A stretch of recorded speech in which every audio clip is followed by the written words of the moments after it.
Greetings, everyone. Welcome in to another episode of Dashboard Devil playing No Man's Sky. How's everyone today?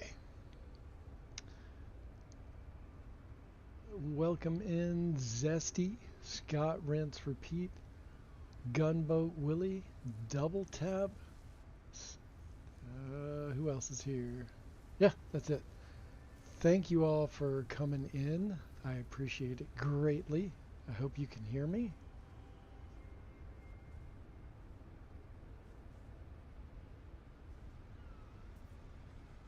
Let's hope so. Sweet, sweet. Glad you can hear me. All right, so here we are.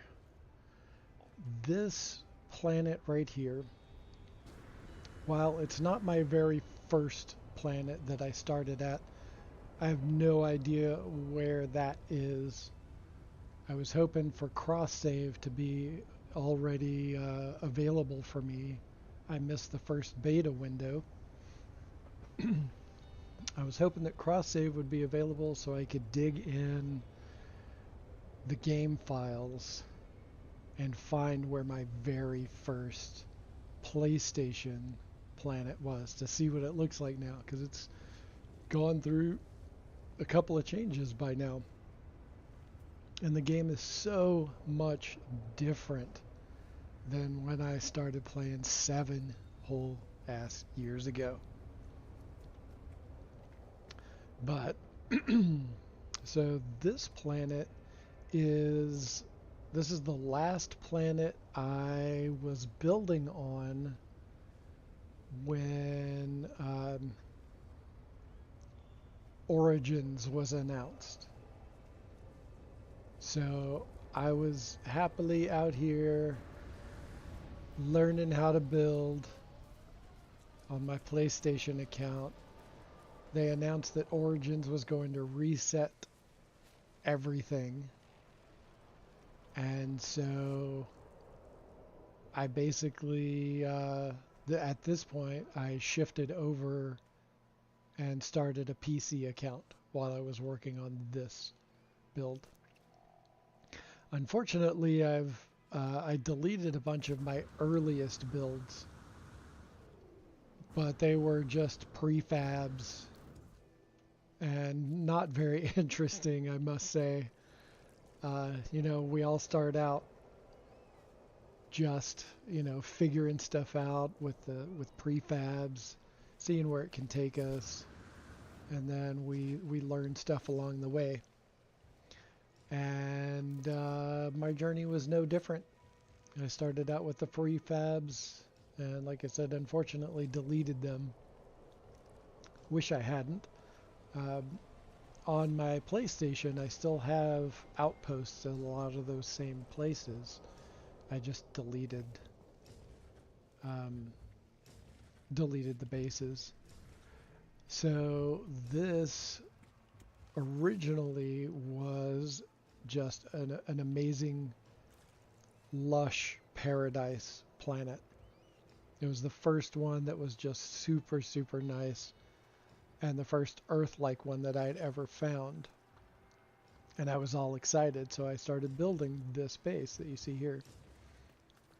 And this is still located on my PlayStation account, but my PC account has a base here. So I made this fun sort of building bridge across the water in this little narrow strait. And just, experimenting with building styles. Pop over into camera mode and check it out. So we've got these large bodies of water, and then there's this little strait that cuts right through. And I thought it would be fun to build across it. I had a lot more plans for this that just never came to fruition because Origins went and screwed everything up. And it went from a beautiful, amazing, lush paradise to a swamp, like a nasty, gross ass swamp. It was raining all the time. I immediately stopped liking it. It just was not what I had in mind. And then fast forward to Worlds, and I got my Paradise Planet back, and now it has floating islands. And at some point I'll come back here and build some more, I think. And, throw in a little bit more glitch type building while still leaving most of this intact. Because it's still fun to look back and have, fond memory, nostalgia stuff over. Hey, welcome in, Had. Good to see you, man. I have a dear memory of my first base on a lush planet. Unfortunately, the planet don't even exist anymore. That is a bummer. That is a bummer. All right, so we'll go on a tour of this base. I think I cleared out enough of the terrain. So when I was building this with PlayStation, it was also when I first had an understanding, a realization that terrain regrows. And so along with finding out about Origins, I also found out about the terrain. You can see some of it didn't transfer over to my instance here. So I'll go up here, pop up through the top floor. And so I was so disappointed that terrain regenerated. But I still left everything because I had plans on redesigning it and all that stuff. So there's still more. Like right here we've got copper. We got 64,000 copper right here. I'll just take that and drop it in the old freighter. And since you've already seen part of this, I'll go ahead and take you over here. So this was going to be a massive nip grow operation inside this cave. And I was just, like I said before, just trying to figure out ways of using these pieces and getting them to all fit together and all that kind of stuff. And just experimenting. And this was my, like, at the time, this was my most grandiose experiment. Like, there's this really amazing cave with complete, just like total water inside of it. I mean, it's big.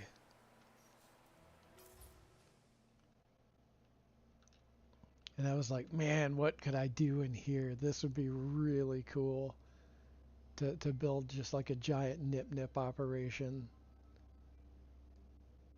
And I have no idea how many base parts I've used in this, but it's a fair amount. Like this, like I would go in and glitch like 3 times this size. So like each set of 9 tiles would be 1 tile because I would just glitch it larger.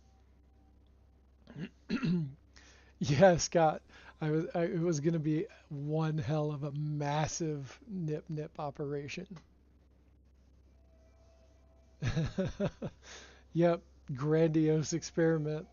It is a phase that we all go through. So it was really fun to try to figure this out. Very much still in the honeymoon phase of playing the game. and looking at this stuff called glitch building and just being like so much in awe of all the glitch builders at the time, and just thinking, man, I'll never be able to figure that out. It's too complex. And in the beginning, it was pretty complex.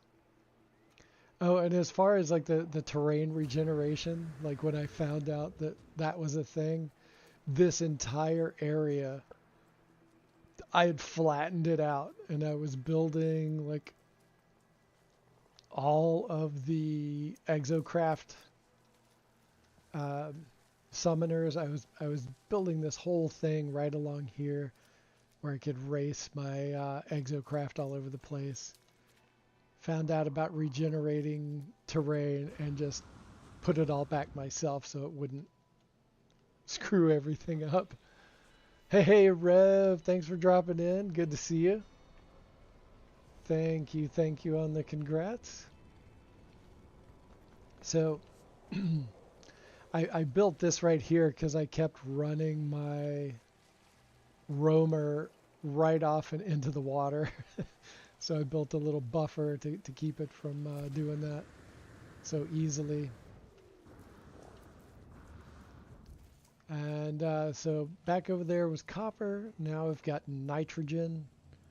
Modest little depot of 14.5K. Dropped that over in there. Here's my little solar panel array. And I'll take you back into a part of the base back there where we just were that you can't get to because the terrain regenerated. And even though I cleared it out on the PlayStation file, it did not transfer over here. So I've got this big ass clump.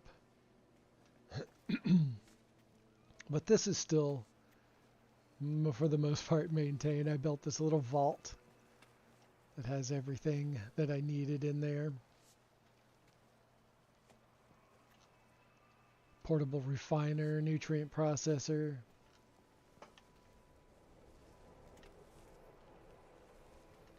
And then I built this little doorway into this cave. And so when you come out here, you can see where the cave was cut out by the building. Had all these really fun ideas for hidden tunnels, and you know, you'd have to really investigate this maze-like structure. But again, with the terrain regeneration.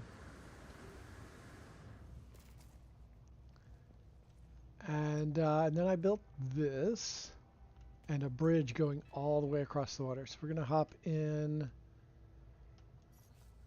Let's see, what should we hop in? Let's just do... Let's do the Nomad. Because if I fall off...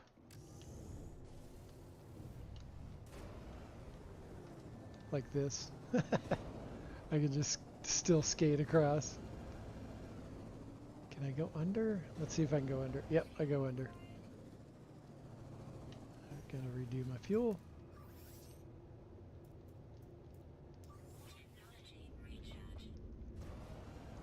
Alright, and then so I built this sort of ramp out of stairs to go up over the hill. And then I've got this little structure over here. And I built this so I could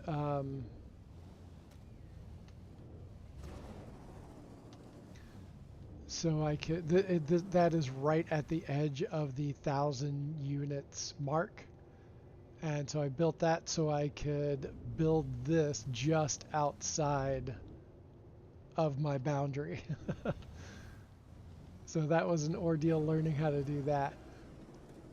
And then I've got this other bit over here. This was a whole parking lot. As you can see, all the terrain regrew. This was a big parking lot that I would park my Colossus at and come and harvest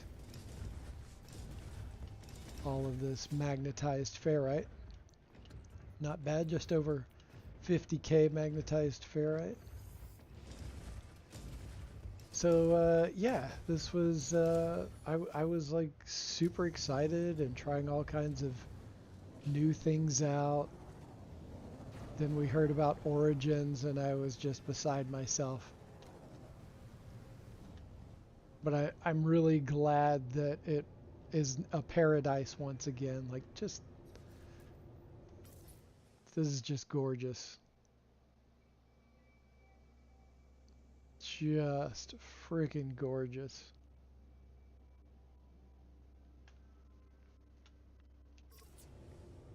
All right.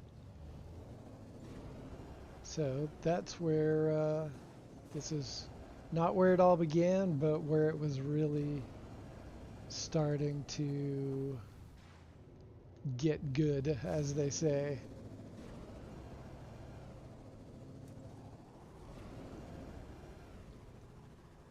Just fly on over. Oh, I got right through there. Oh, that's hilarious. Nip, nip, nailed it. Take a screenshot of that. All right, let's hop out of here. There we go.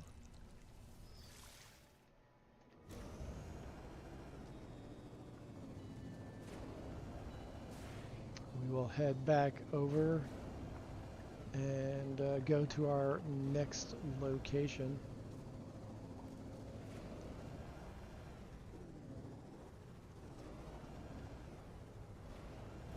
Whoa. All right. Making our way. Oh, and I also love that this that it's got the big bugs, the newer bug fauna. I absolutely love that it's got those. So this is my PC base that overlooks that old PlayStation base.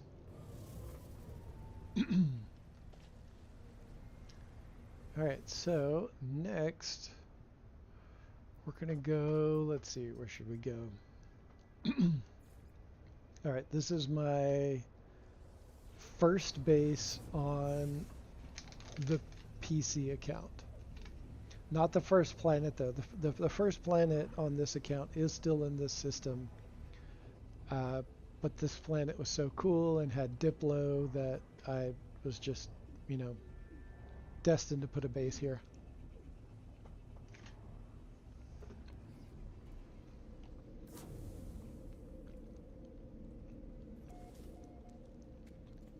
And, you know, it's super simple here. I ended up stripping this way down because at one point I ran out of base parts and had to salvage stuff, so a bunch of stuff got deleted. But I've since freed up other base parts, so I might come back here. I still do come back here and visit just to check out all the Diplo. They should be around here somewhere. And I've got a million bases across all of my saves that have the only reason the base is there is because of these little guys. Or big guys, just depends on, you know, the planet. These are really fun, tiny Diplo. Pretty hilarious to ride when they're this small. My head and their head are one.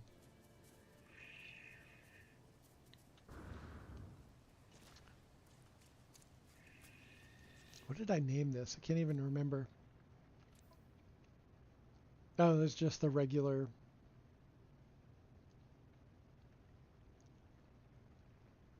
Yeah, that's just the original name. And it says someone else found it, but that is patently false. Some glitch happened.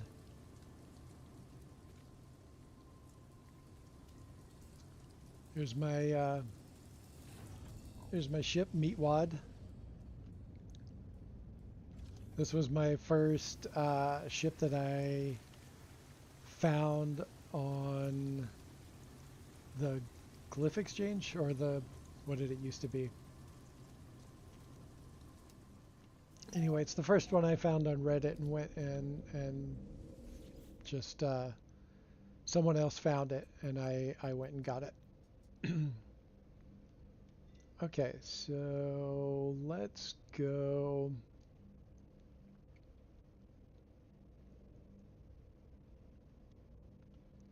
Okay, this is I was doing a bunch of exploring. This is right before I joined No Man's High, the in-game civilization.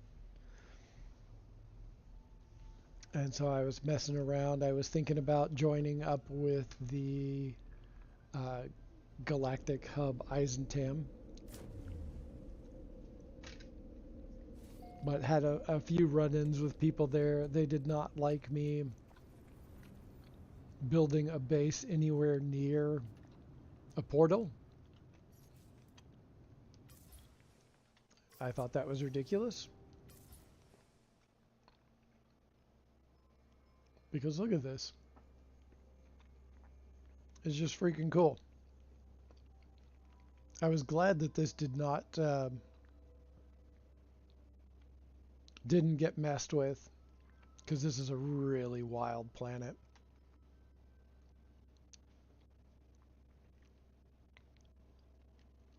Or, I think this is a moon, actually. Yeah, is one of the moons.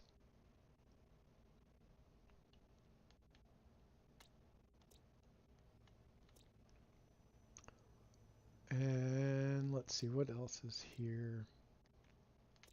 Did I discover the whole system? I can't remember. One of the few systems.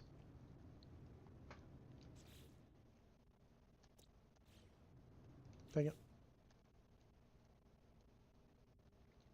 That were still available to discover. No, someone else discovered it, but they didn't put any bases down. Okay, I discovered 4 of the planets. So, yeah. And this was when I started doing just a slight bit of glitch building. So this little... Oh, it's not plugged in right now. So this little line right here is a line of floor tiles that goes all the way around the outer edge. And when they're operating correctly, it lights up. And so that was one of my earliest glitch building experiences.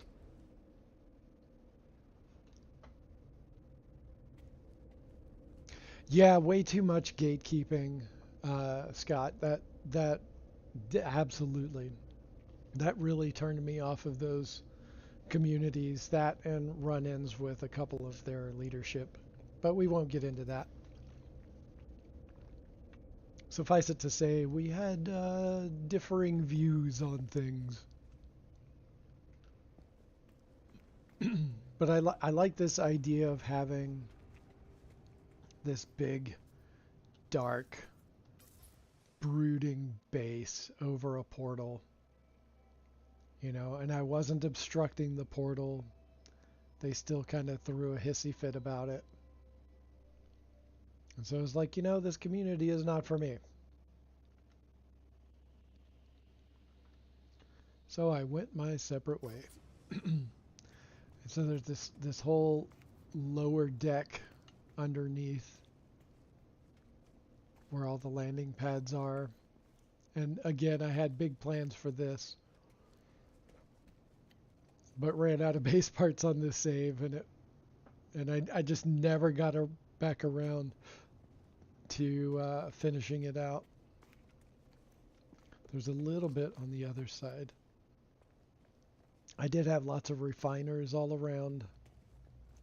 and I built this little couch area that I thought would be fun.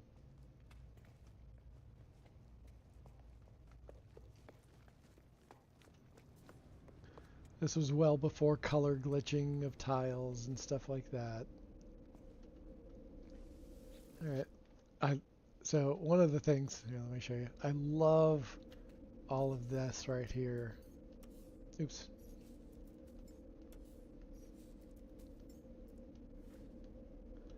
I love the colors that go through the portal or the terminus. I just think that's really neat look.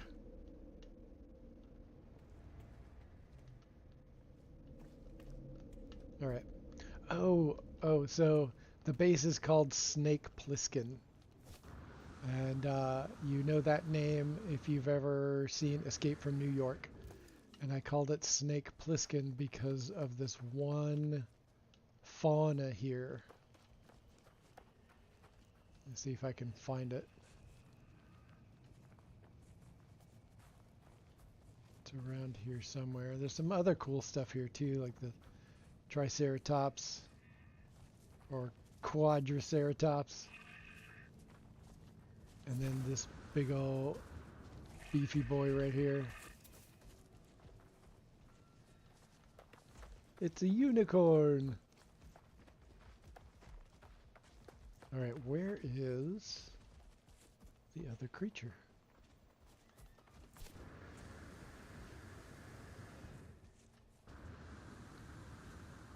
It's gotta be around here somewhere. Yeah, my base computer is actually way out here so that it doesn't interfere with it being visible when another player lands. There's supposed to be a 300U radius around the portal where nothing's supposed to show up. If your base computer is right next to it. So I moved it out there. I don't know if that's still the case. Oh, there it is.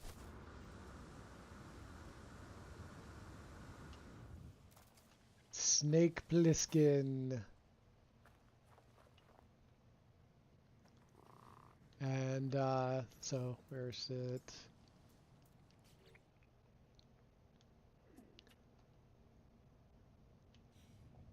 Okay. Oh.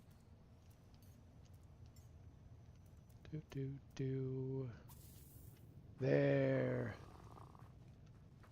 The original Snake Plissken. This is one of the longest companions that I've had for forever. Like since we were able to have companions, I immediately came back here. I had a whole list of planets that I just went to one right after the other just so I could get all of my favorite creatures.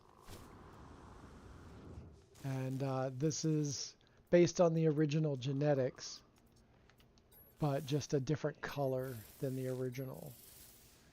So there's this one and then the one that I showed just a minute ago. That one over there. Those are the two different styles that live here. There it goes. Okay, so now we're going to go on to the next base. And hey there, Delta Creator. Welcome in. Glad you could make it in. See what we're up to today. Alright. Now we are going to go on to the next stop.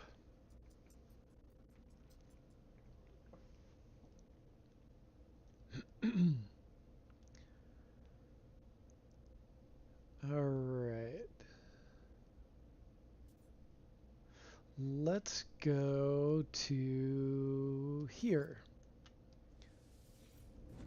This is the name of this planet is Purple Punch, and we are going to check out the Purple Punch Palace.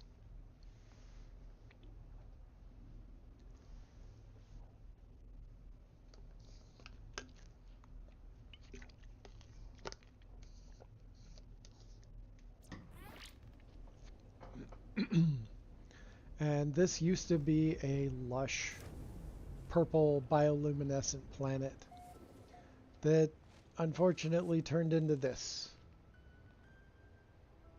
I was very disappointed because this was one of my favorite planets and I came back here often.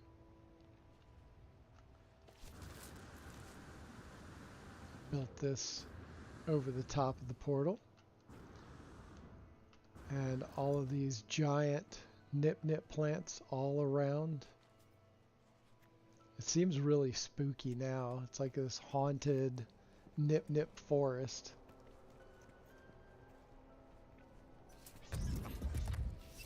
But one of the cool things, this was one of our community planets for the No Man's High civilization. And so for that, I built this sort of, this was sort of a welcome base, the Purple Punch Palace. And then that is another one of my builds. We'll get to that one up there in a little bit.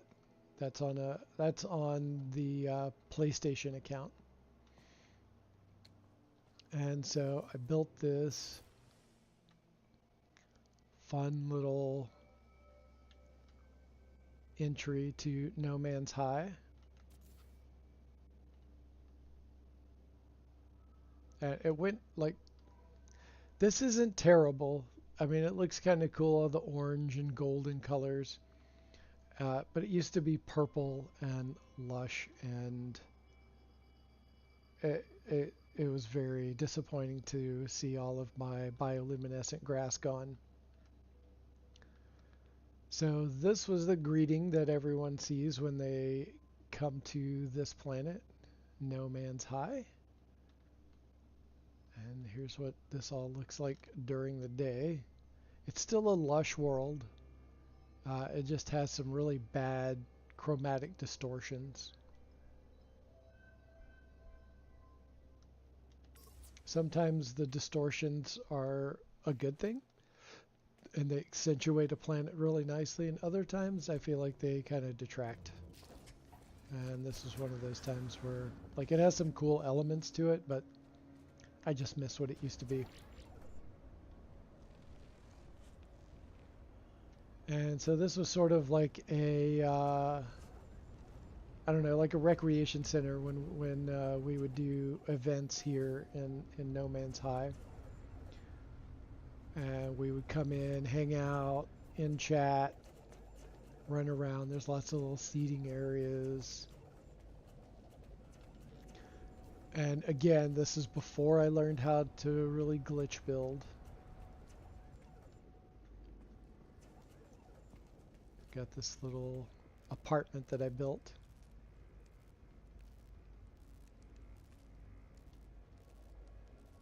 I tried, putting things on the shelf. It was before I learned how to put things on the shelf, right? We got 420 on the bed, of course. No Man's High.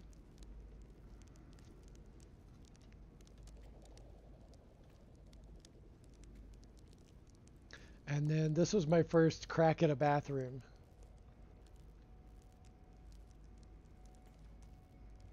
I built a shower.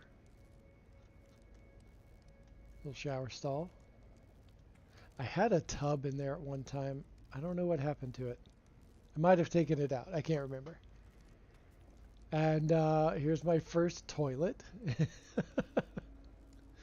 And then I've got a little robot assistant, to help you, with your toilet paper. It's my little TV robot.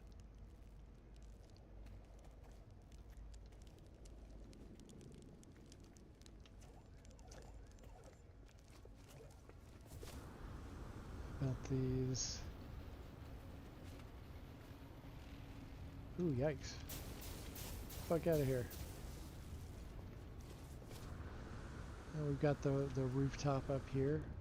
This was really fun place to hang out.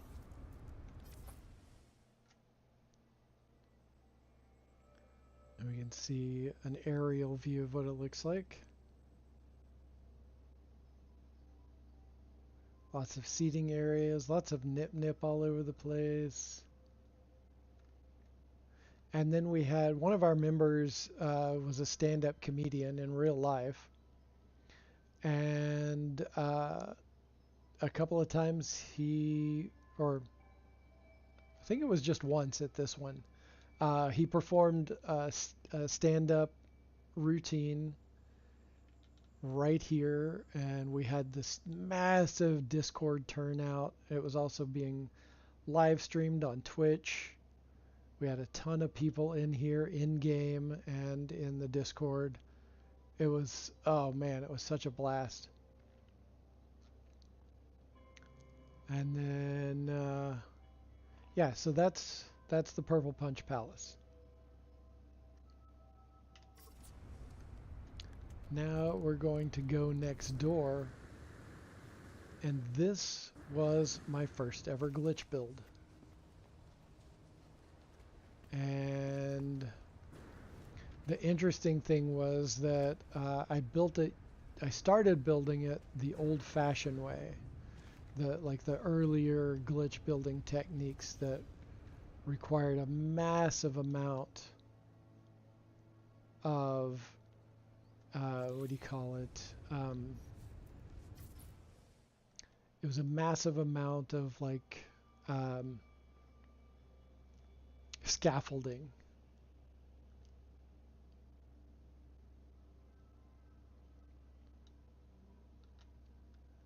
So just at this time of day, it looks amazing. I just wish it would stay like this throughout the entire day and not just at sunrise and sundown. But this right here, so I started building the original glitch ways, and then I got stuck and I could not figure out how to finish it. The things weren't lining up. I couldn't get anything to work, and I kind of let it sit for a little bit. And then they overhauled all of the building techniques. And when that happened, glitch building changed all the way around. I came back here and I was actually able to finish the whole thing. And it turned out pretty cool, and it's still one of my favorite old builds. Got all of this going on up here. I did a lot with the supply pipes to build this sort of pyramid-like structure.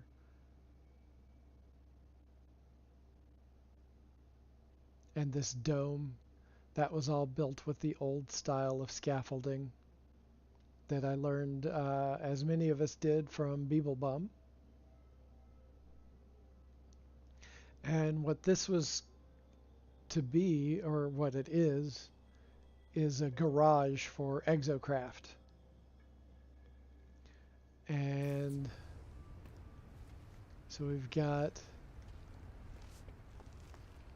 there's two submerged in. So we've got the Nomad and the Colossus in one spot. I like symmetry, and that was the way that I could make this symmetrical. So I could have the Roamer, and then over here is the Pilgrim. And then we've got these two in the center. Nice big garage for the whole thing. Got some race initiators. I think it turned out pretty cool. I like it. And then back here was the first time I did a circle, a glitch circle. And then I subtracted out some of the parts to save on base parts. And that's hilarious that there's a tree growing right up in the middle of the landing pad now.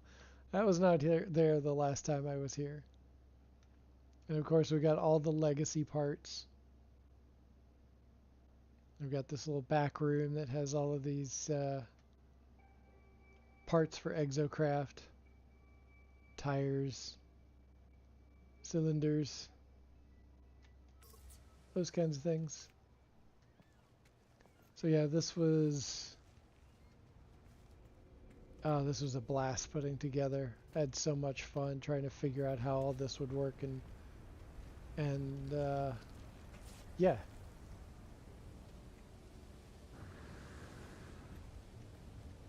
Okay, so still not as exciting as some of my newer builds, but pretty cool in all estimation, I think. This planet is a snapshot in time. Oh right, I also built this apartment in here that I never finished. This was going to be a big bathroom. Never got around to it. Right, so now we'll go on to the next spot.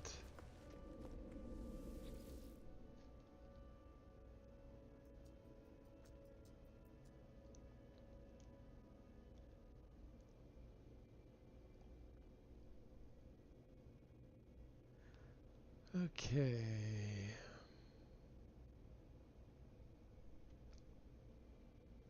Where should we go? Been there, been there. Alright, so we're going to go to Devil's Lettuce. I started hitting my stride in glitch building when I built this.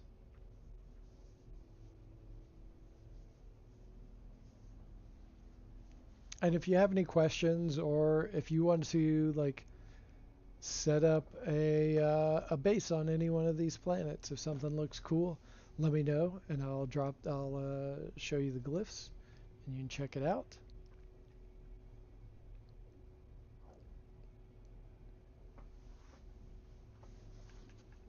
And this base that we're going to, it actually replaced a previous base. It was a lot more plain. I still have pictures of it, but there's not. Part of it is still original. I'll say that. Part of it is still original. We'll go back outside to this original part.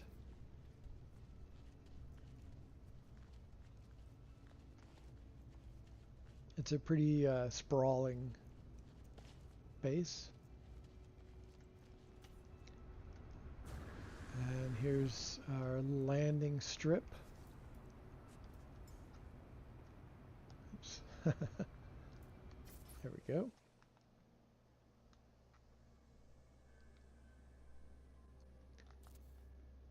So at night you can see this also was a bioluminescent lush planet. It was all red, and that's what I chose. That's why I chose red for all the lights and building materials on this one, because I wanted it to blend into the planet. So I built this little landing strip that you can see as you come in through this dugout rut.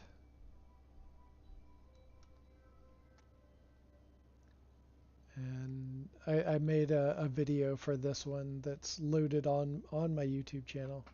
Wait, at least I think it's on the YouTube channel. It's definitely on my Reddit page. So all of this was original. The landing pads, the landing strip, all of this area right here. My vault room, all of this original.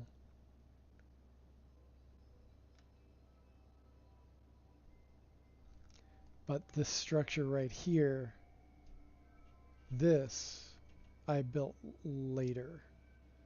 The original structure I ripped out because it was just really plain. It looked more like a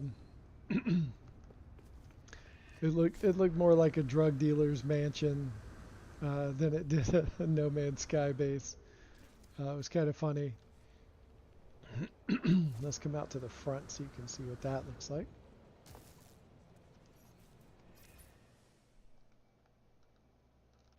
There's the front end. Wait a second, I need to...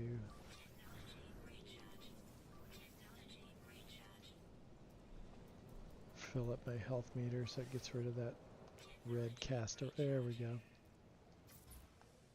There we go. Now you can see the way you're supposed to see it.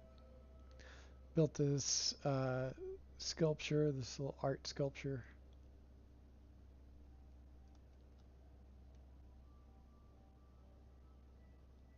Little pond that goes really deep.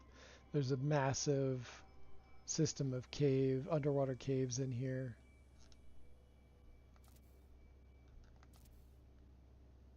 Shed a little light. It just keeps on going. Meanwhile, all of this is really shallow up here. Yet another community planet for No Man's Hide.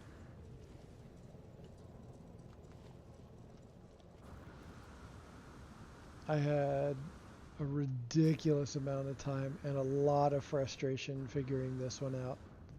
It just all kind of happened organically.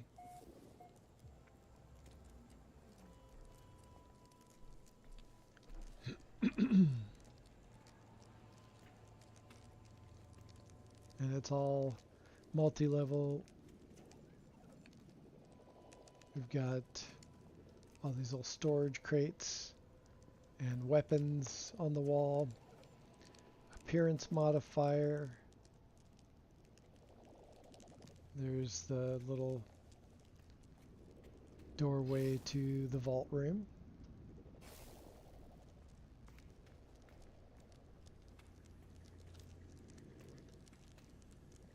And then we'll go check out the upstairs.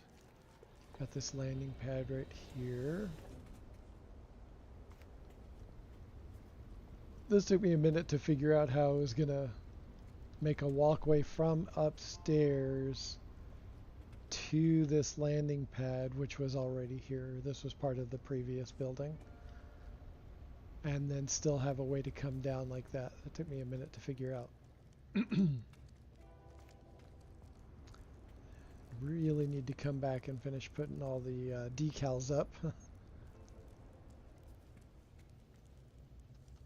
And here's my usual bartenders with their little hairdos.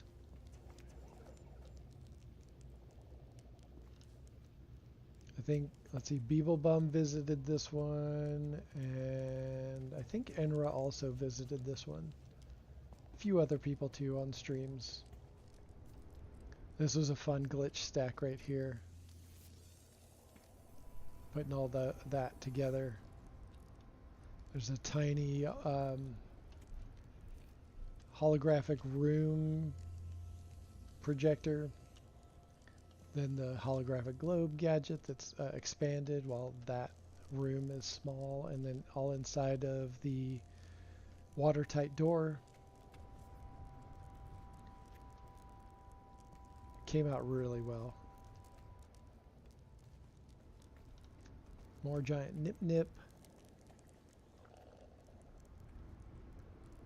And then we've got, let's go upstairs. That's to the 3rd level. Here's the 2nd level.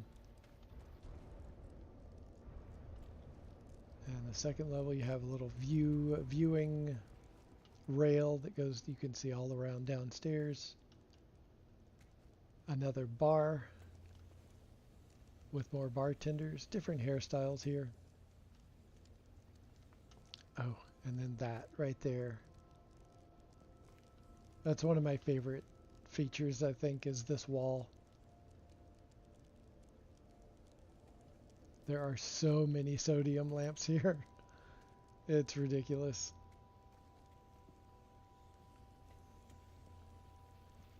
And we've got the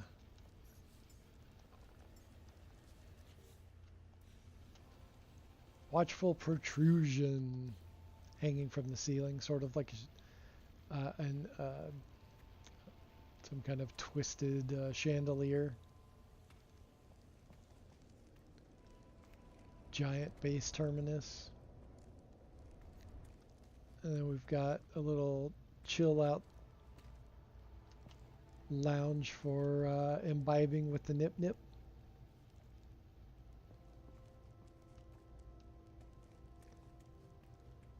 Some details up in the ceiling. more chandeliers of the Watchful Protrusion. Alright, and now, oh yeah, there's this part. I didn't show this part a second ago. I don't know what it is, but I thought it would look cool to have this giant, imposing object hanging from the ceiling, raining down all of this red light. And you can see that that main large beam is going up and down, and so down below we saw, underneath we saw the other light fissure. Alright, now we're going to go up to the rooftop for spectacular views of the landing pad. And we've got the river channel over here, all the exocraft, and then a little dinner spot. Put decals on the seats to give them a different look, because that's just really the best. We can't change the colors of the chairs, but we can put decals on them to make them look better.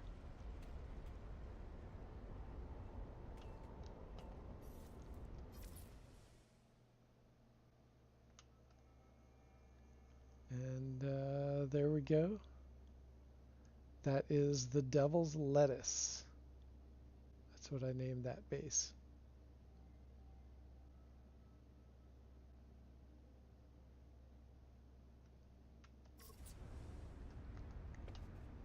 Okay.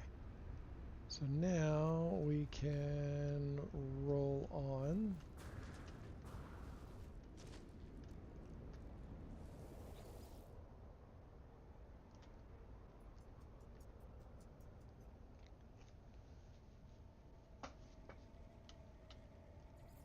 Let's go. Oh, you know what?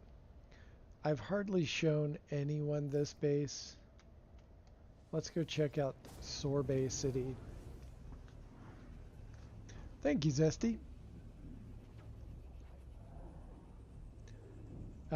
This was going to be my first city. I was building it out with the help of my PlayStation account, and then it got all thwarted by Worlds, and I don't know what I'm going to do with all of this now, because the planet just doesn't fit what I built here. And we've got this submerged landing pad area. There's 2 landing pads here. And this was going to be, this one is called Sorbet City. Like all of this was bioluminescent, sort of like a hot pink fuchsia kind of color. And so I called it Raspberry Sorbet.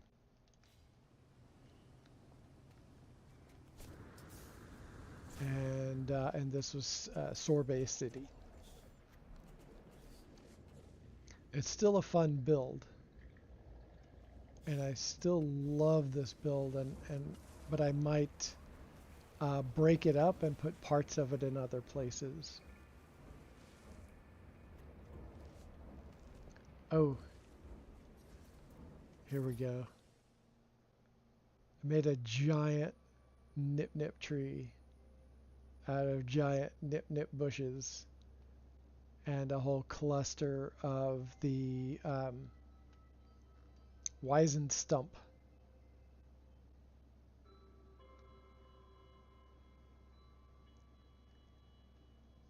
So much nip-nip all in one spot.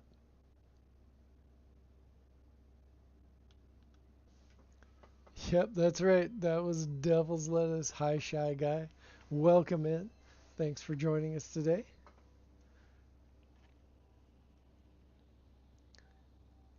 So yeah, here's Giant Nip Nip. And we've got the... I really like shrinking these down. They make great chandeliers just by themselves. Or you can use them for decorating your base in other ways as well. So we've got a number of other structures over there that we will go check out. But first we'll go... Got a little seating area there. And this was one of the first kitchens that I put together. It was fun trying to sort this out. Just make that oscilloscope really big, and you've got yourself an oven, and then the little fan. You put 4 of those down, and you got 4 burners. Super simple. Little cutting board.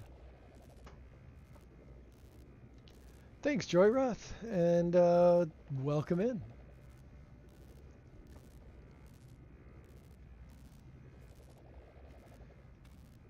We've got our little water containers up here. And then this, I didn't get around to finishing this bedroom loft area.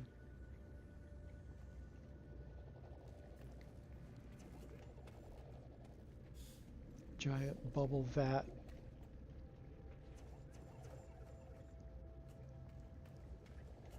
A little chill space over here with a screen.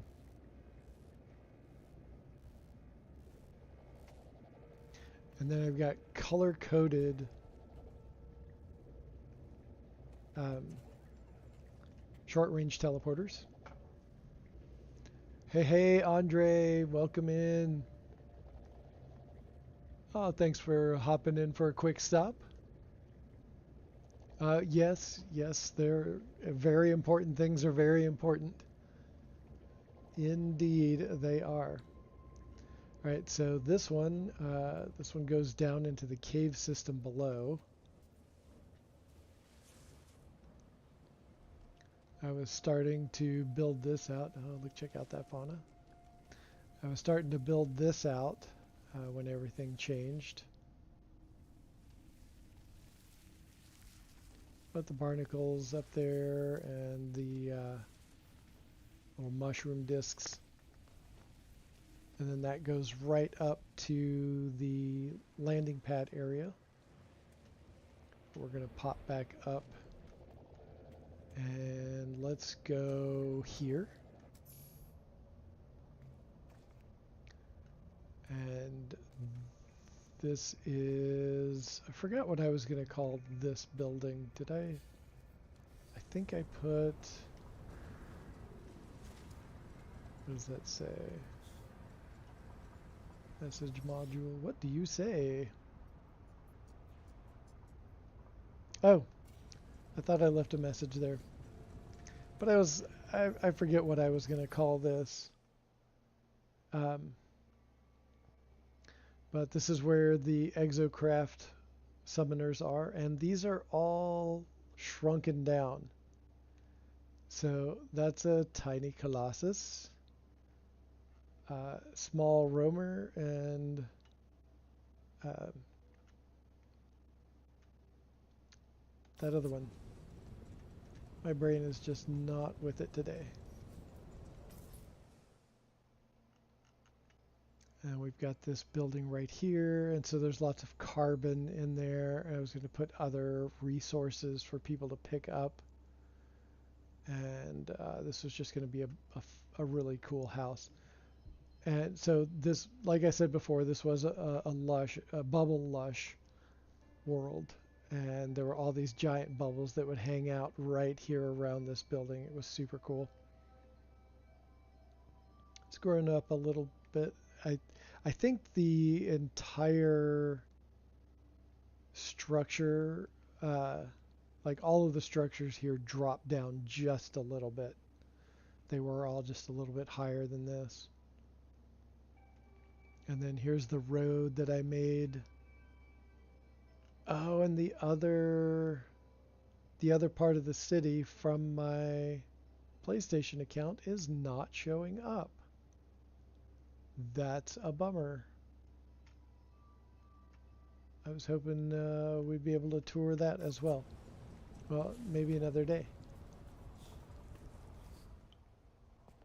And this is kind of a weirdly shaped house. We've got this little down and out through the backside area. Love that it has the giant bugs. Very sad about, once again, all of my bioluminescent grass being gone. That happens so much during Worlds. Alright, so now we've gone there. Now we're going to check out, this is the amphitheater. And, oh man, they reset the message module. I forgot what I called this. I had a name for it. But this was a comedy club.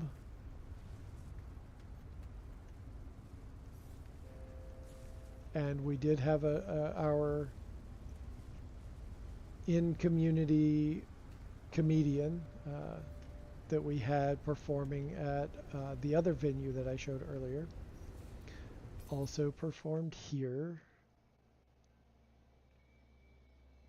Love the little the spiral staircase with the light fissures and signal boosters as you go down and around. It's almost like a fractal. You just keep diving deeper and deeper into it. Club Glub too.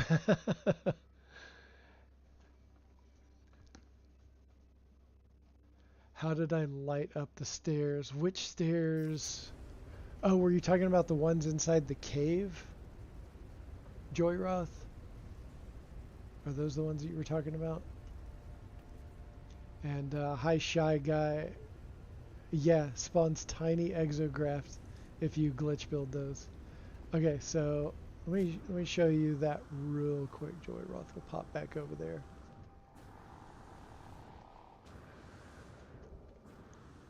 So this is,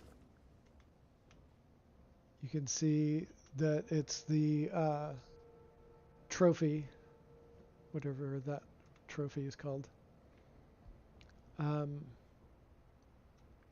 then I've got inside here, I don't know if I can get the camera inside there, but there's sodium lamps hidden inside. And when you hide the sodium lamps together with the colossal trophy, it creates this kind of light color pattern. Yeah, the purple that it shines is pretty amazing. And then you've got, like, it has a little bit of blue, and then the purple, and then the sort of reddish gradient going, and it's. I put it in a lot of bases.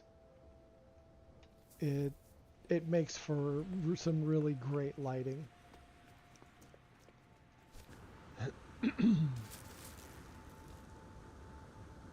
Alright, so back over here to this nightclub.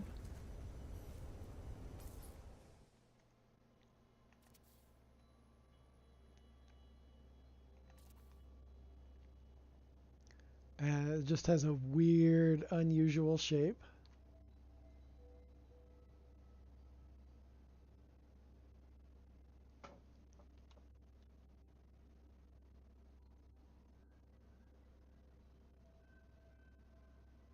But I liked,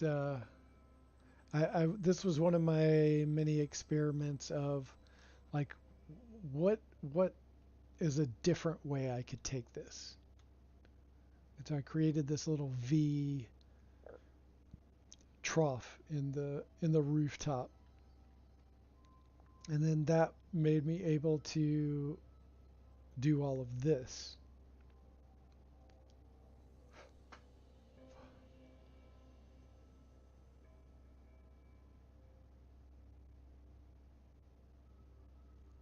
And I love the vibe, so I definitely want to move this to somewhere else. I want to include it in some other build, because this just doesn't vibe like I wanted this build to vibe. So uh, I'll chunk all of this into pieces and move it to various places. Thank you, Delta Creator. I appreciate that very, very much. Thank you. So, got all the seating out here. And we've got the little stage. Little microphone happening. That's just a light. And then I put these lights down here to give the performer, excuse me,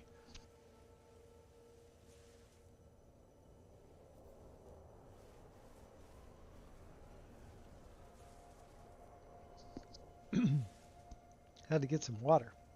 Throat's getting dry. So yeah, I put the lights here to light up whoever's standing here. And it also does a little bit of lighting back here. And that is a candelabra. And so that's also given some light. And then we've got the backstage area.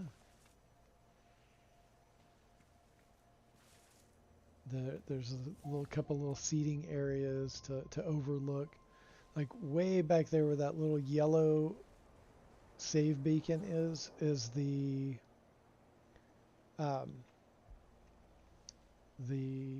portal. And the whole idea was that I was going to have this huge pathway all the way to the portal, because it's only like 660 U from the start of this base up there. And it was like this perfect path to the water. And I was going to have other builders come in and build onto the city in real close proximity. I just thought that would be fun.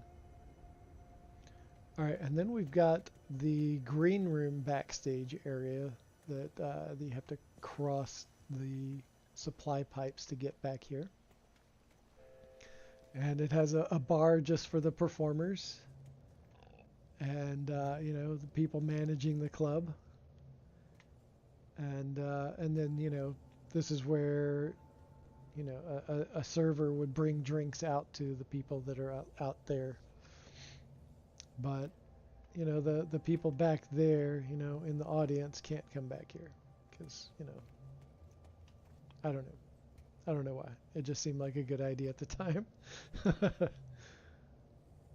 So this was kind of fun figuring out.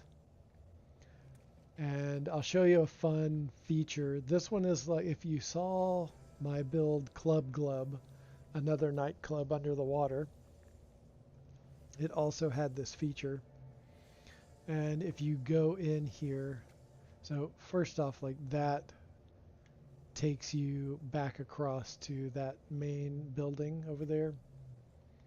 And then over here, oh yeah, this one right here takes you to that black and yellow building. So that's black and yellow, all color coded to make it easier to figure out which place you wanted to go. All right. So here we go. And this is how the performer gets on stage. There's this short range teleporter. You go up here and it puts you right on stage. Right underneath here, you can see it. There's another short range teleporter. And it just pops you right through, so you show up and then you just walk up to the stage and there you are. The comedian friend wanted a way to not have to walk in front of the audience in order to get up on stage, so I devised this green room idea that would just launch them right up to the stage. So several of us literally hung out back here while there were people up for, you know, up in the audience and stuff. And yeah, so that's this base. Can't show you the rest of the city, unfortunately. Let's go back, and we're going to move on. Thank you, Joyroth. I put a ton of thought into this. Just like most of my builds. I put a ton of thought into that.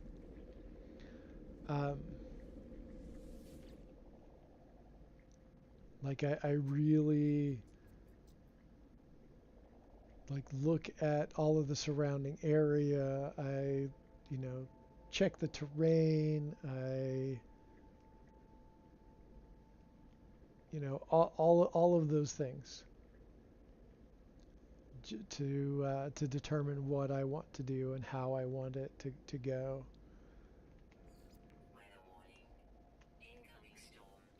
Oh no, I wanted to go elsewhere. Oh wait, no, that's on a different. Yeah, I think that's on a different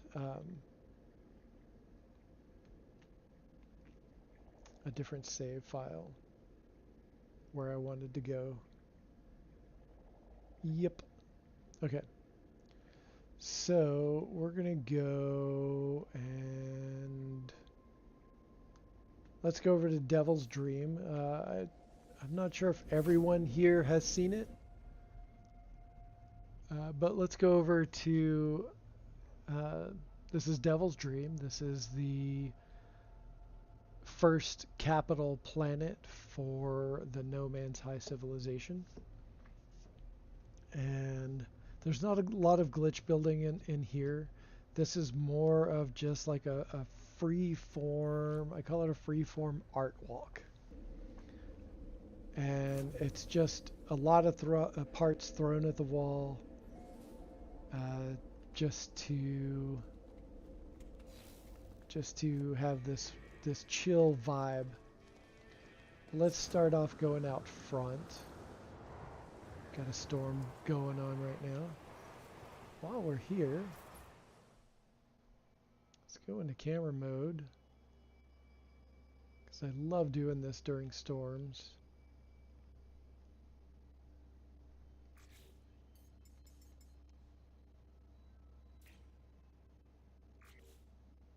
Take out that vignette.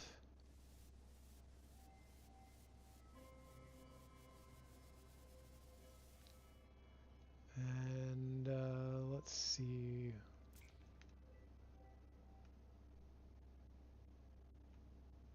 Oh yeah, there's a little eagle creatures up there. So when you go into when there's a storm on a lush world, you go into camera mode and you move the screen filter to vintage. It gets rid of all of that haze, and you're left with this amazing sunset vibe, and you can kind of tweak it and play with it. And then I can get the little bit darker, a little bit lighter, so you can get the stars out. You can take some really fantastic pictures.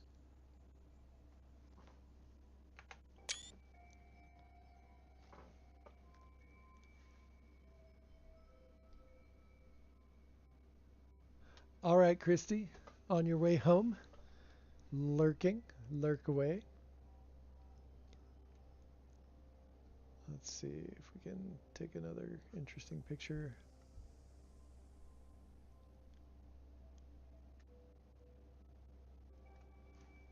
Just some fun landscapes. Storm clearing. While we're out here, I do want to show you my first pet companion ever.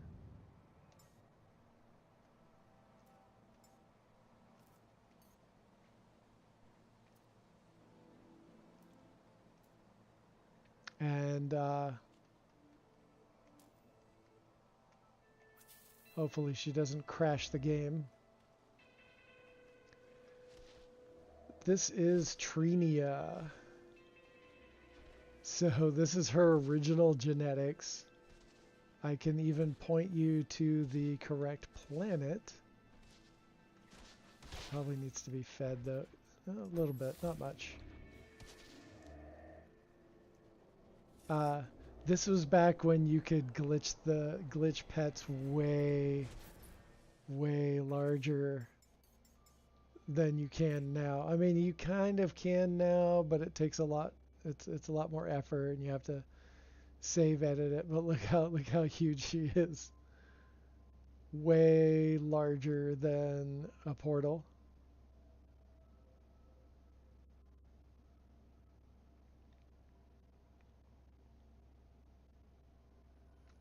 And let's get a daylight shot.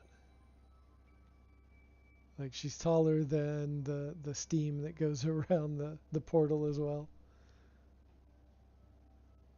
But yeah, so the genetics of this Diplo are on another planet in No Man's High Space. If anyone is interested in that, you can let me know and we can go there and I can drop the chords. Otherwise, we'll just continue on. But I wanted to show you guys Trinia. She's the best. She's so calm and gentle. So huge indeed.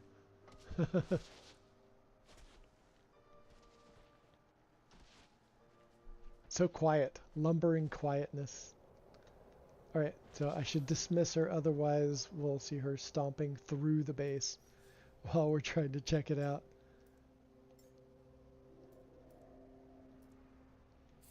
Bye. See you next time. Alright, so up here, and I know I sound like a broken record, but once again, this used to be a bioluminescent grass planet. That world's messed up, and these are scans of the original plant life that were here, and I built all of the wonders to remember what this planet used to look like.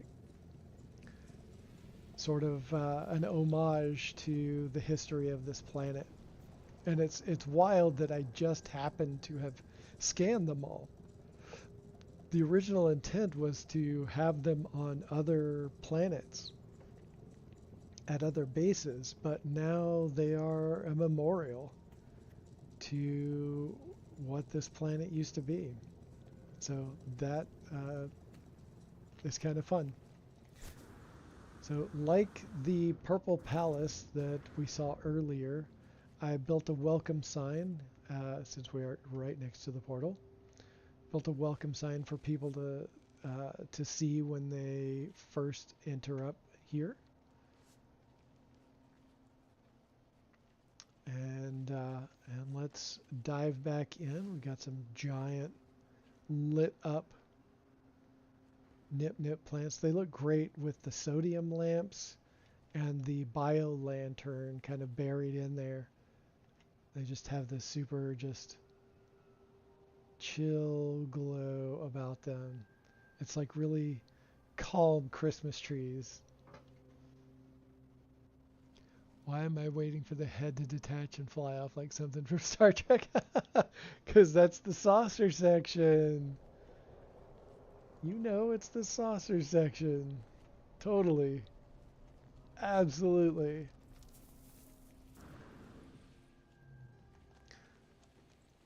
I love the barnacles.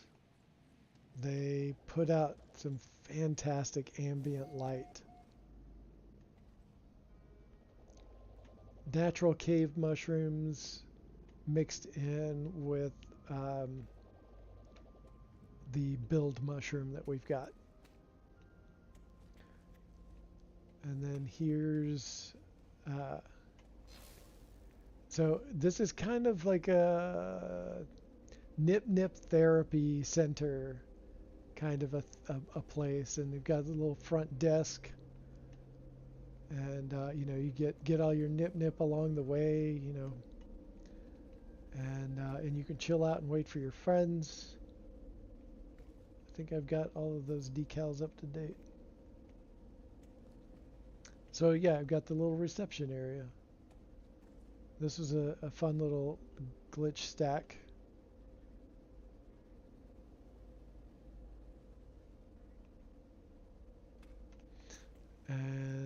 And that was done later. It wasn't done with the original stuff. We got this big seating area back here. And then I put decals up on top of the mushrooms just to give it an extra little interesting look to it.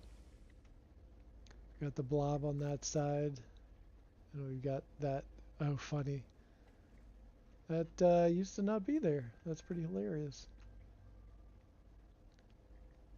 Alright, so then we roll on back to this back area. We've got an aquarium. And then we go deep into the cave on the little descent walkway. And again, this is all lit up with, well, the crystals are providing some of the light. And those little flowers are providing some light. But up here, we've got some buried bio lanterns giving that pulsing glow to the writhing bushes.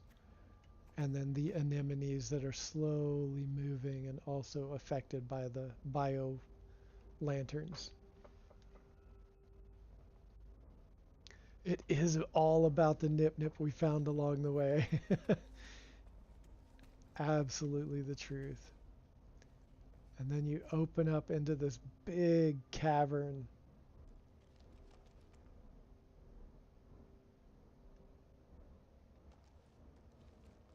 With a mud hut. And then there's all of this other stuff down here as well.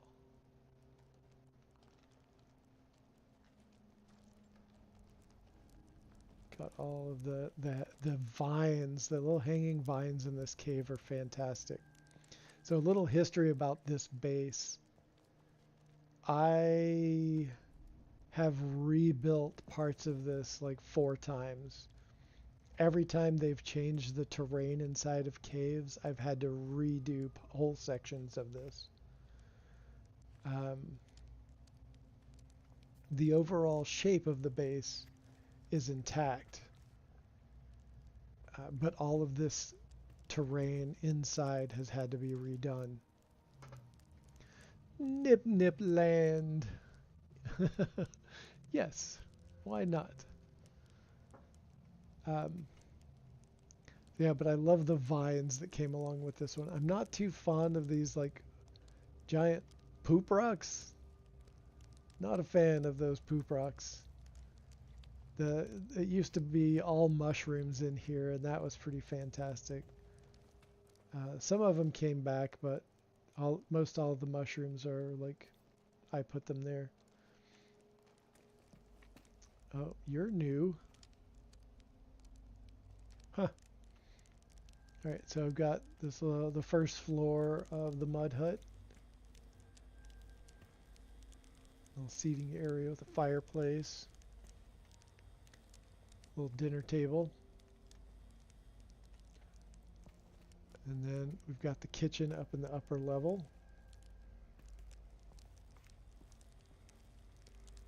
I like to use the Octo cabinet shrunk down as the water source for the sink. We got a little double sink going on right here. Office space. Standing desk. All my maps. And I've never finished out this all the way. Yet so many of my bases are mostly finished. They're not all finished. We've got the little bedroom up here. And you can't walk across there anyway, so I wanted to put something interesting to look at. That might get changed later, who knows. This was definitely an ever-evolving base. And so, yeah, that is a max-sized, you know, unless you're using Save Editor or Blender or a mod of some sort. That's the max size you can get the mud hut. And if you plan it just right, you can get 3 levels up there. It's deceptively large on the inside. Fun little nip patio balcony. And then we'll go up here. The homage to 420 once again. Frequent theme in the No Man's High group, of course. And these are all just like fun little, not necessarily glitch stacks, but just sort of art pieces, and you can like see how it shifts as you walk across its path. And that was my idea with some of these things in here, that you would walk and see these parts, and then you walk by and go, oh, look, that is a face.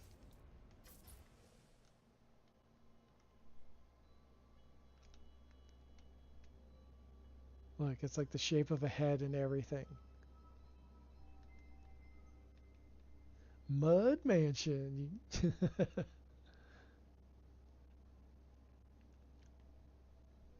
So it's got those as ears.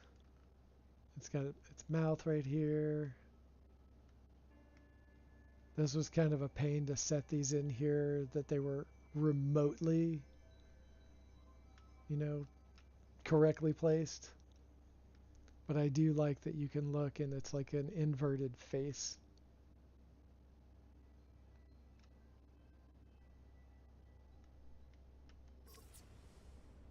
All right, so. And then here's the walk as you go down.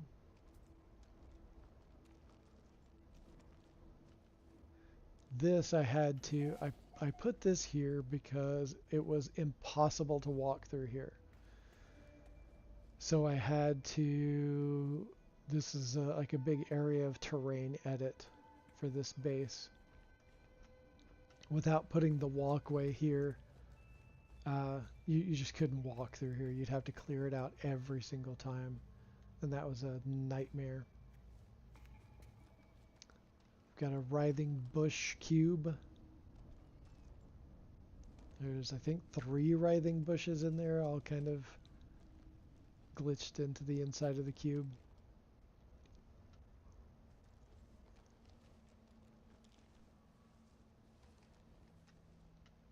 And we've got that area back there. It pretty much terminates back in that direction right there. More barnacles, the glitching separators in the rainbow. This right here, this had a comm ball right there. And when you got close enough to the comm ball, it was just like floating above the chair. When you got close enough to it, it would say, and now for something completely different. And that was my little Monty Python homage. Oh, so I tried to install redeems earlier. I'm not sure if they work, but I uploaded 5 redeems. So if you type in !! different. Let's see if that works. Let me try it.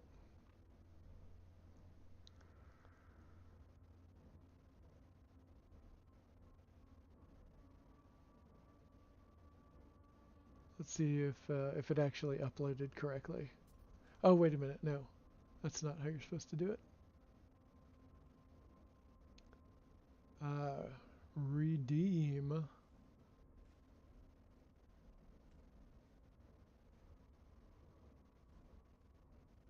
Redeem direction.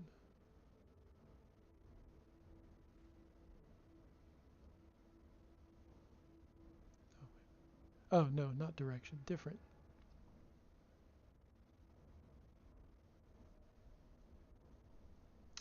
Do you have dash stacks? What do you mean dash stacks?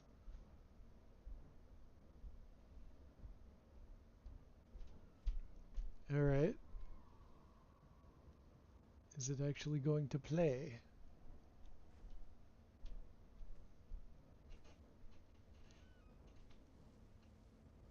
I guess it's not going to play. Okay, I must have done something wrong when I uploaded them. I'll have to dig into that and figure out. Yes, nip nip buds are the currency.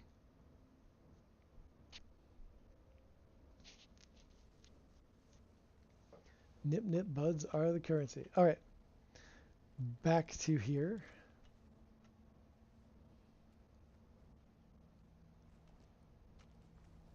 And then, out of here, you poop rock. I don't like these. I've got this little walkway down even farther. So this was my favorite part of this base before they took away the bioluminescent grass, because the way it lit up at night was just amazing. Some of the grass was down here in the cave. There's still grass down here, but of course no longer bioluminescent. But it had just the most amazing vibe.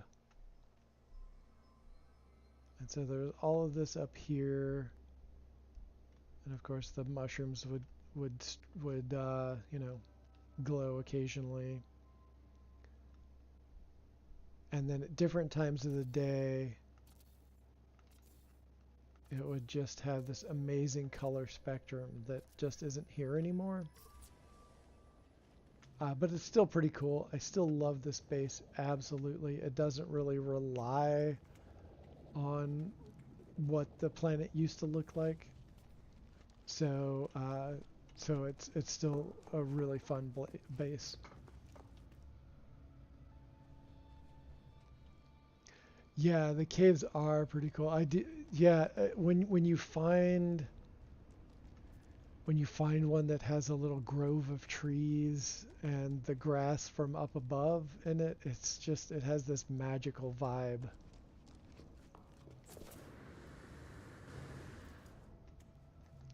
Okay, so that is this base.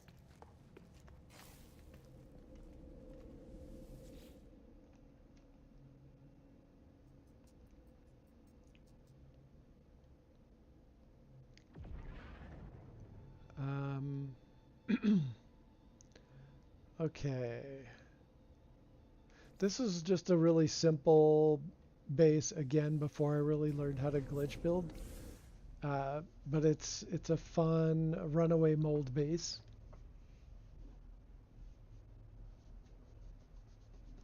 This is in the same system as the Purple Punch Palace.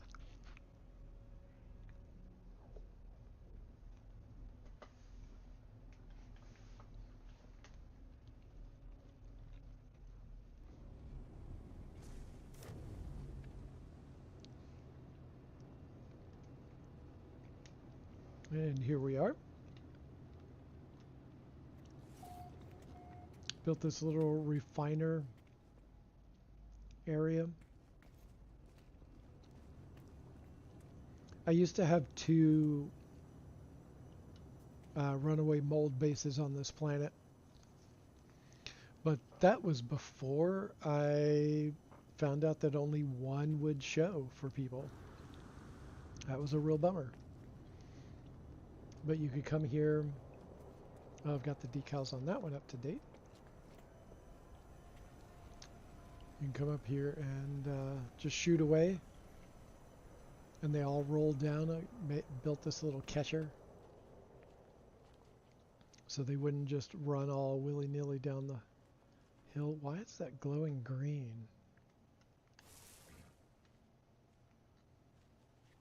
I don't know where that green came from. That's weird. Cool, but weird.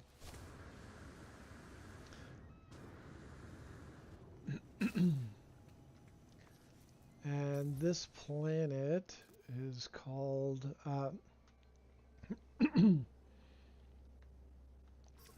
so it used to be,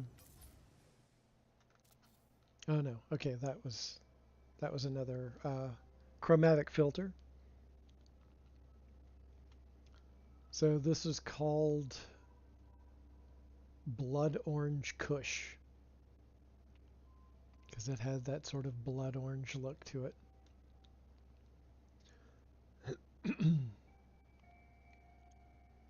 While there's no glitch building here, I really enjoyed how this came out.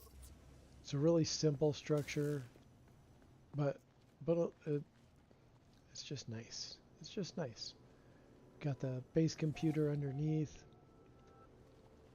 and this was kind of inspired by Stargate, where they would have sometimes just these elaborate Stargate rooms that were hidden under like a larger structure. Hey, Crisscross, welcome in.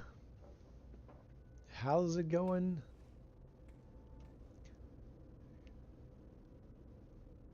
Crisscross, you only have 16 nip buds. 16. Gzzzt.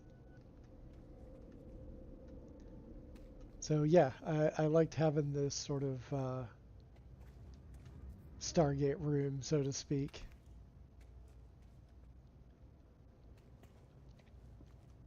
It turned out nicely. All right, let's move on to yet another place.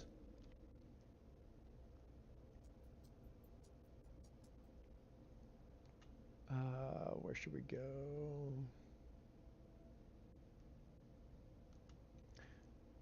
All right. Okay, let's go to Serpent's Keep. I know some of you have seen this, but not everyone. This was a Halloween base for No Man's High.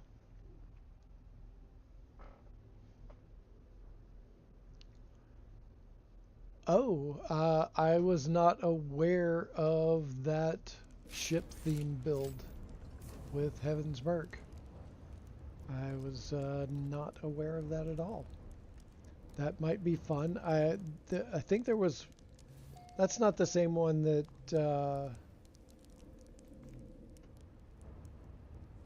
was it PBF? That's not the same one that PBF has posted right now, is it?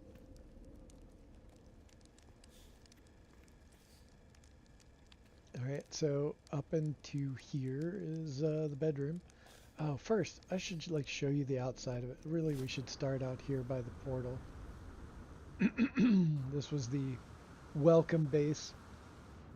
I build a lot of welcome bases for travelers in No Man's High. It's a little hazy.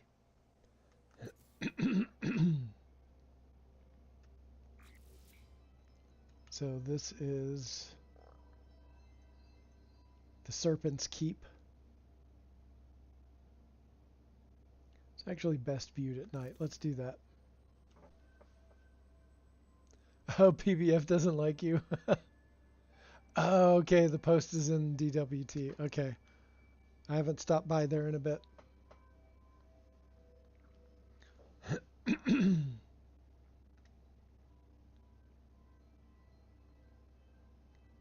Here we are at Serpent's Keep. The guardians of this planet.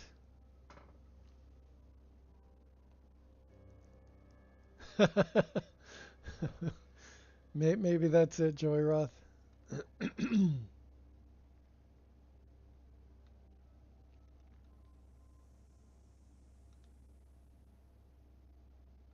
Oh, some of this is not not loaded in yet.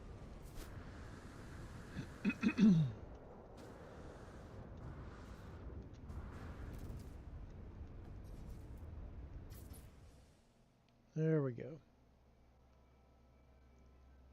Sort of the belly of the beast. It's fun to take the pilgrim into there.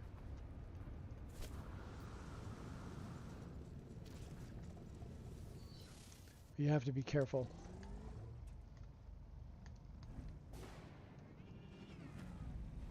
It's really easy to get hung up on things. Gotta work around. Come on. There we go.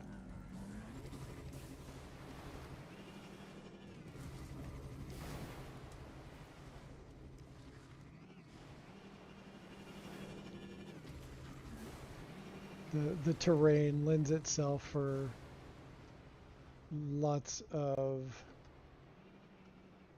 exocraft fun.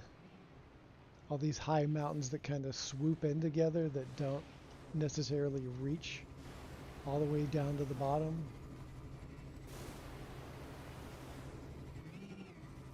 So there's a big network.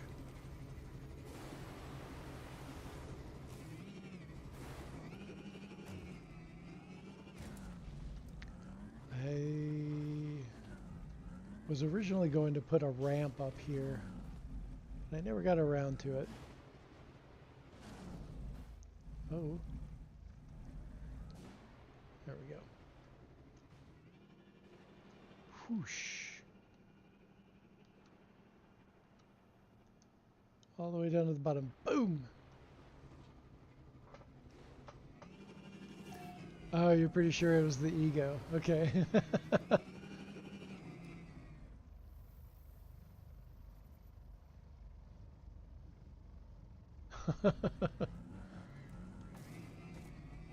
All right. Well, not everybody gets along here.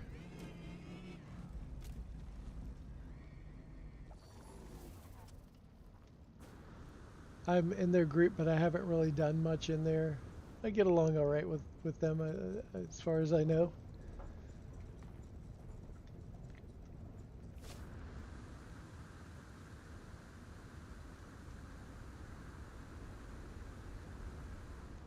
And here, I don't remember who I swiped this from, but I totally swiped this sort of lotus pattern from someone. I can't remember who, but they had posted on Reddit, I think, and I was like, oh, that's freaking cool. I'm totally swiping that. And I've done sort of my own takes on it a little bit.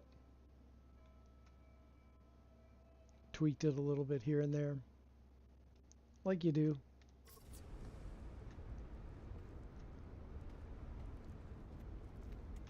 The giant trophy up there.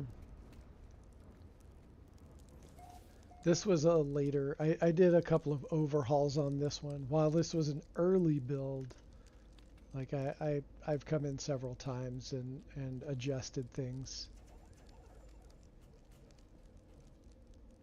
to make it a little more spooky.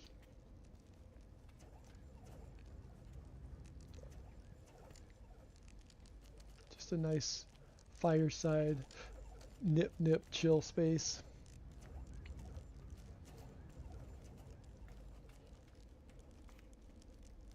Giant barnacles, all the coral coming out of the tree, writhing bush chandelier.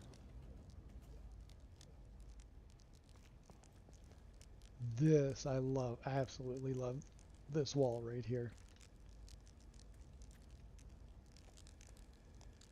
This was a blast. I enjoyed thoroughly putting this together.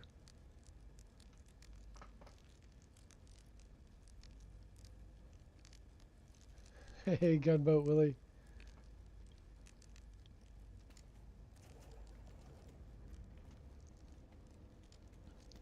And then I've got these off-kilter eyeballs.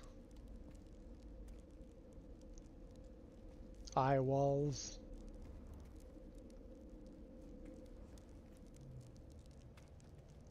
more seating area, and I already showed the bedroom up here with a little seating area outside.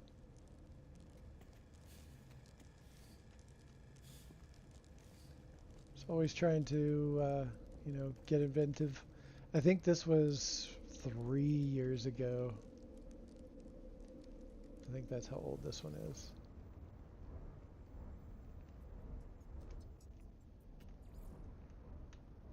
Devil's Lake Wacky Fun Park.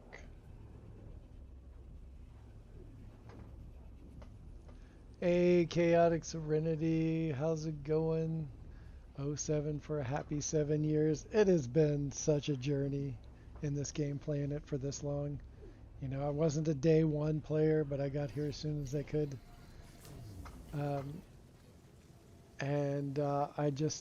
This is still my #1 game. And I don't know if that'll ever change.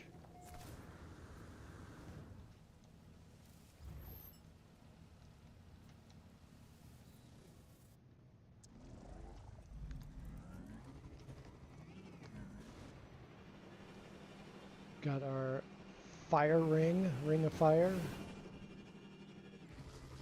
One of the things I love about this is the unpredictability. Because sometimes the little force multipliers just take you in all kinds of wild ways. And just driving around will send you for a loop. And then as things sort of phase in and out, it's a whole other level of excitement.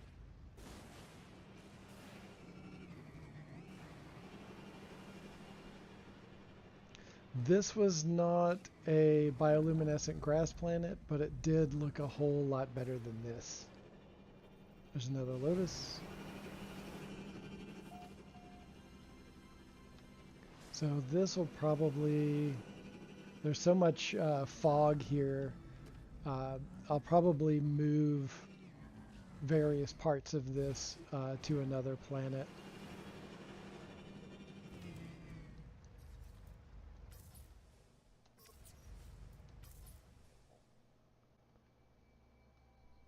I liked how this came out. An unusual sort of landing pad area. There's a view of the whole structure, And then I've got the bridge. This was a major pain in the ass to do. But I finally got it. There were lots of revisions to it.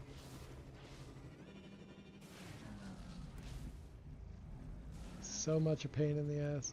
And sometimes like parts of it still like disappear and they never show up again. Just like, oh, those 5 parts are just missing now. Never show up again.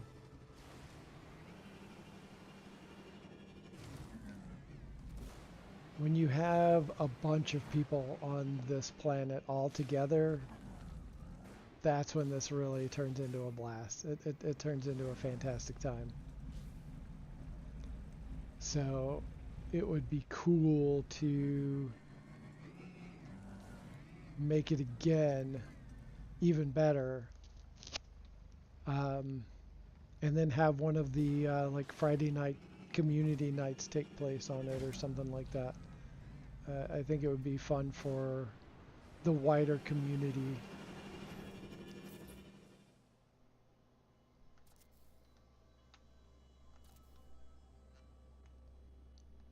To enjoy.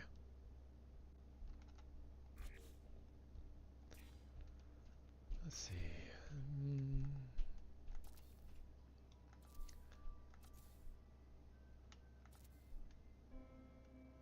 Trying to get a little. Yeah,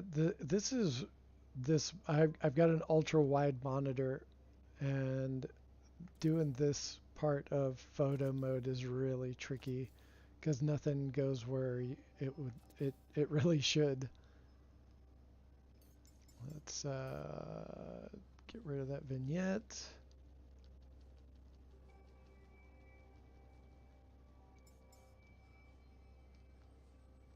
And let's go to vintage, see if what that looks like. No, no, that's not doing it. That's not working. All right, abandon.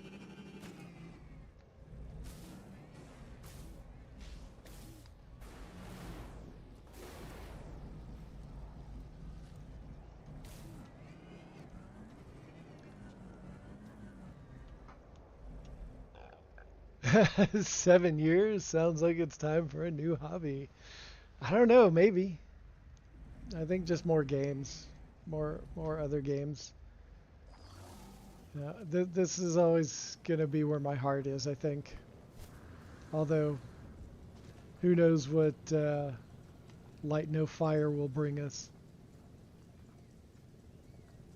Look, there's a part that's missing. Just like there's something about this planet that makes parts disappear occasionally. Super weird.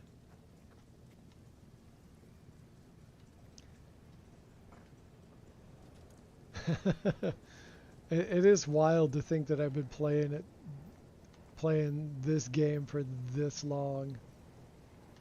Like I have thousands, like well over 5,000 hours at this point. It's a lot of hours.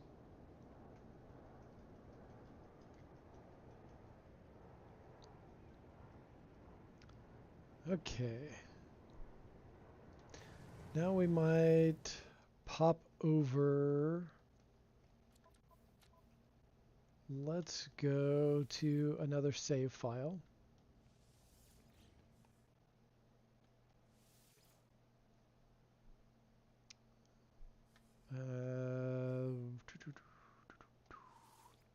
Trying to go through stuff that I haven't really shown before or shown very little of. And it's also given me ideas on how to utilize some of these structures on other planets or on other builds where it just doesn't suit that planet anymore. And it's given me ideas on where to take some new stuff. So this is one of my settlements.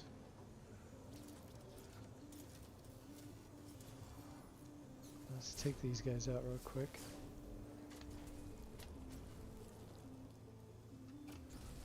Why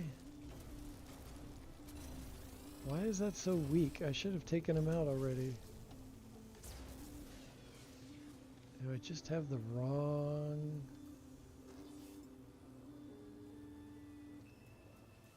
Might have the wrong staff weapon. Let's see, is this one?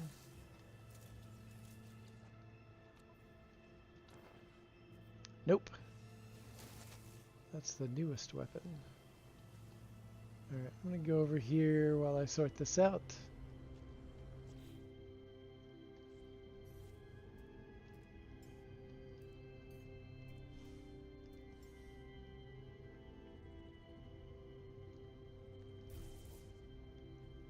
Let's see.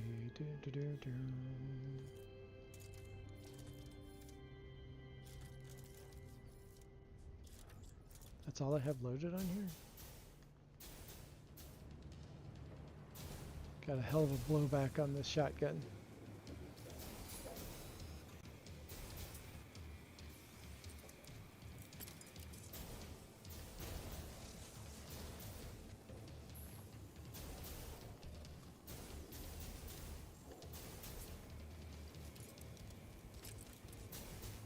Come on. Who's next?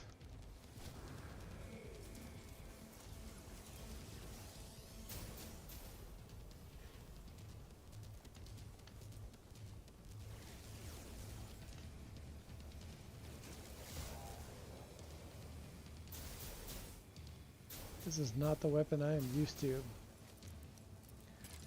I don't think I've upgraded very many of the weapons on this save file.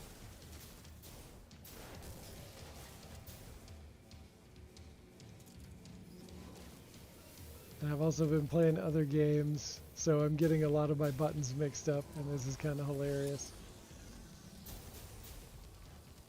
Stop it.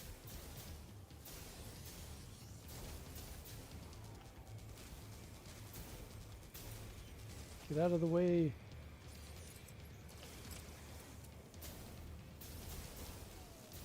Why is that doing that?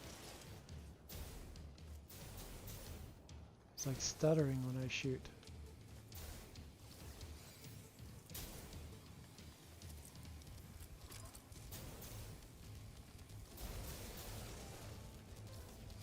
All right. Finally. Okay. So this is my settlement on this account. I built this giant copper structure. Oh, weird. Some of the parts reverted. Oh, that's funny. I'll have to come back and change that around.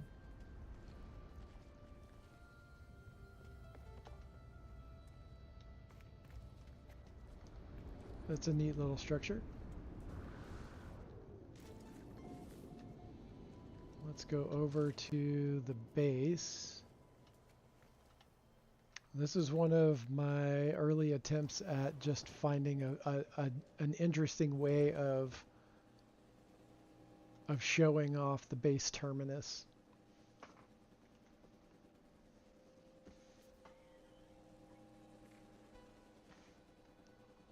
It was a little bit tricky getting it to here, but it worked out in the end.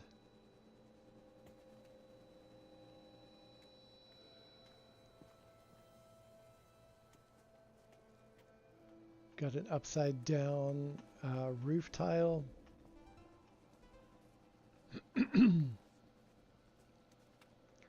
Natural colored stone parts.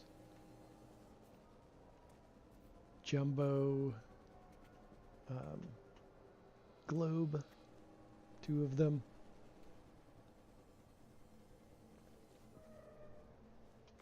All in this structure. Almost went back through the short-range teleporter.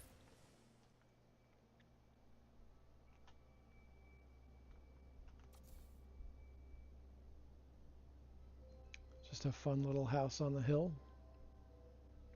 A little bit of glitching, not a lot. And then it overlooks the settlement down there.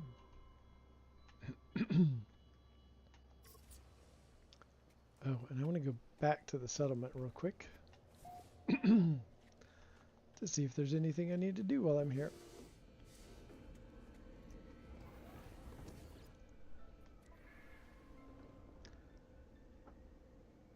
Oh, cool. I like population growth.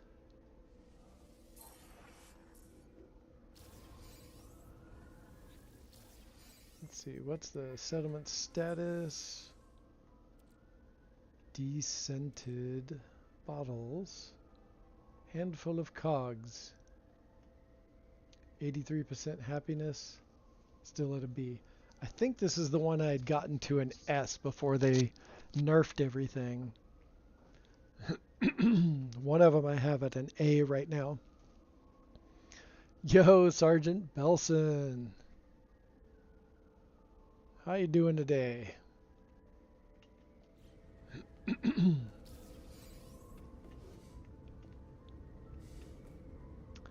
Okay.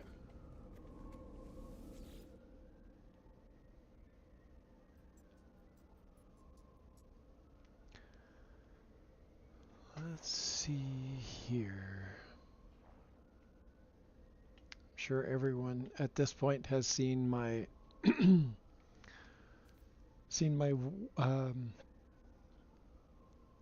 warp core. I think everybody, if you have not seen my warp core, let me know and we'll go check it out.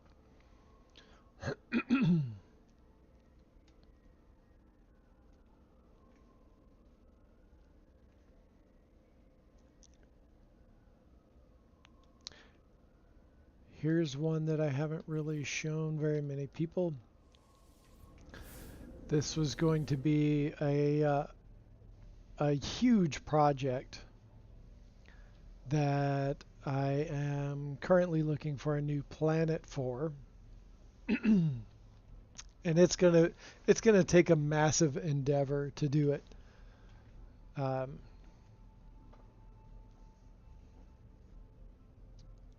oh, well, there you go. Double asterisk. Thanks for joining us. You have never played the game before and therefore have never seen a warp core. Okay, well, I will take you there as soon as we are done checking this base out.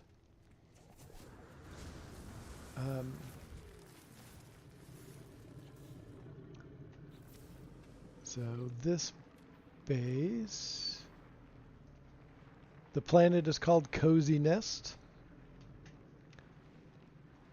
And what's the base called?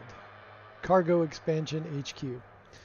So I built this. Okay, this was kind of fun to put this in this way here, with the Galactic Trade Terminal buried into the wall in that way. It just turned out really cool, and I love how it came out. So this was going to be, and I still plan on doing this, a place where you can get more of your expansion slots for your jetpack.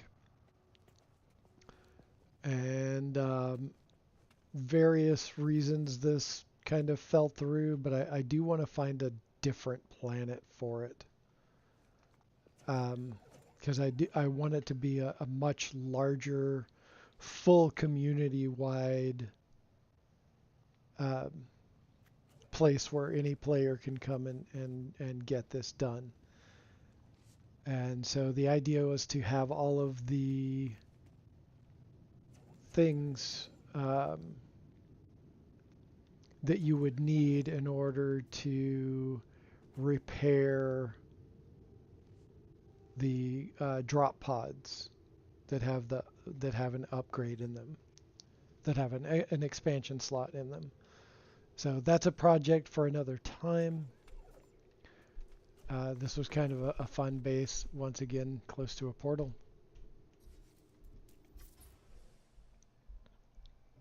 And this was the first time I used this color palette. I wanted to try something different.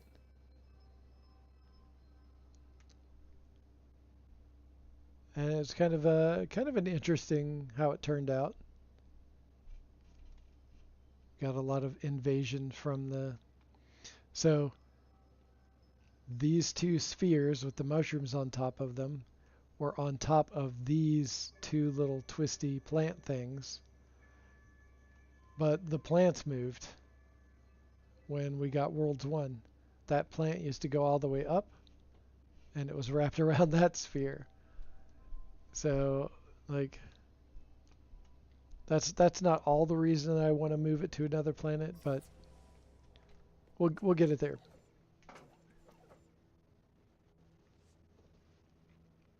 Had someone else's stream pop up in my feed today, and I have the game in my Steam library, just never fired it up. Think I'll give it a whirl this weekend. I've been playing a similar style, small dev team early release called Planet Crafter. Yeah, I've heard of Planet Crafter. Yeah, several people I know play that.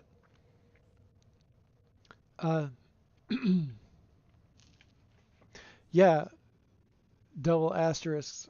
If like there's so much to this game, so much you can do. It has a pretty robust base building mechanism that you can also enhance by glitch building. And that's basically using exploiting the build mechanics to make other things happen that you wouldn't normally be able to have happen. And I'll show you one of those bases in a little bit. But there's so much cool stuff to do. There's a long storyline, lots of things to achieve. amazing places to see. And but next, let's go check out the warp core. So this is done using glitch build techniques. You wouldn't normally be able to build some of this stuff in the game, but by exploiting the build mechanics, you can make it happen. There's a ton of videos online on YouTube that show you how to glitch build. So we are on my freighter,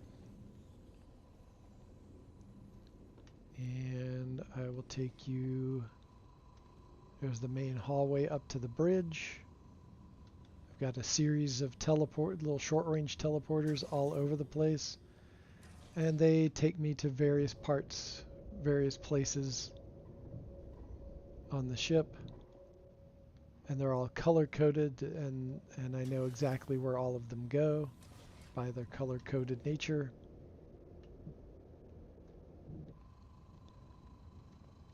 And so let's walk over to, first I'll show you my version of 10 forward on the Enterprise. I've got a little bar, and I've got my bartenders as per the usual. Little fireplace, crackling fire. Lots of seating area. You can see everyone standing around enjoying it. More short-range teleporters. And then we'll go through the Nip Nip farm. Giant shrooms and Nip Nip everywhere. Thanks, Sergeant Belton. Appreciate that. Nip Nip nailed it indeed. There's so much. I've got it growing on the ceilings. Look at that. It's growing everywhere. It's a forest. Forest of shrooms and Nip Nip.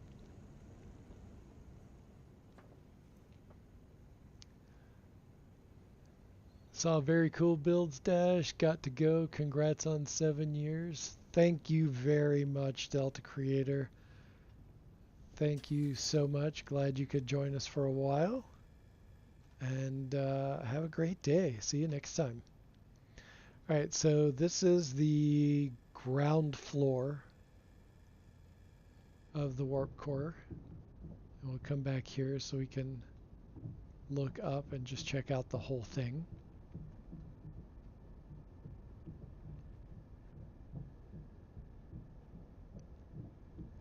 And this took a little while to build. When we got our freighter overhaul, I was finally able to build this. I'd been wanting to for a long time, but there was no way to even give the illusion of a two-story structure like you would find in the in Star Trek, where there's like 2 levels and this giant center core structure that houses the warp core. And you can see giant crystals inside of it. And the parts that you can't do normally are like the center. You can see the little white grid. This room right here.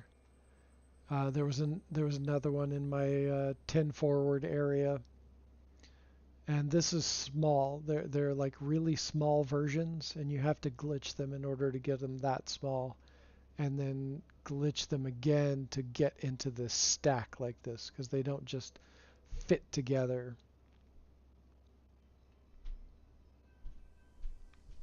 And most of the rest of this was just hand placing objects. Had to glitch that in upside down because it wouldn't sit properly unless I used the wire glitch to get it to sit right. Most of the rest of it is hand placed. You can see I've got the decals submerged into each one of those desks, and that's something it does naturally. The posters stick on top of it. Most of the stickers will go underneath the surface, so it has that sort of what do you call it, splash screen on your computer. And this isn't really indoor space. This is the illusion of indoor space.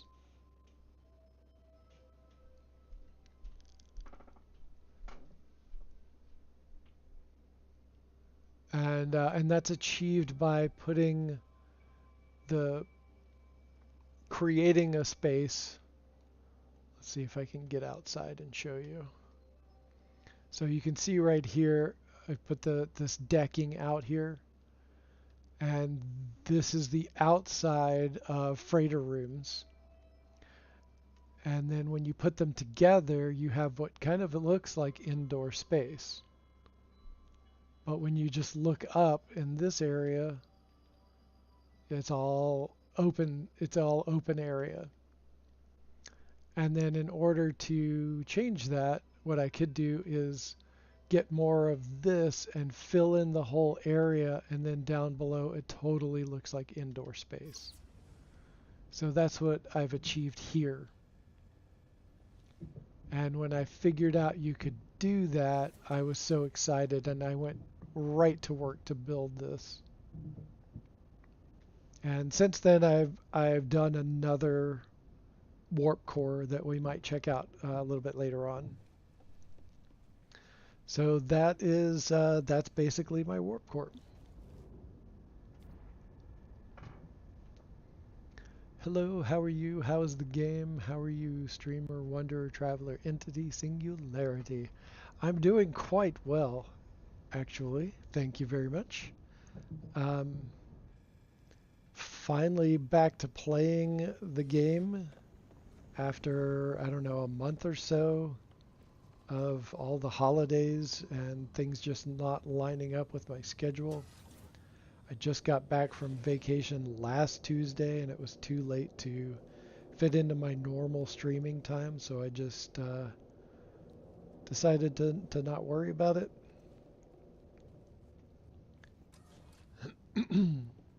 And so yeah, I'm doing pretty great.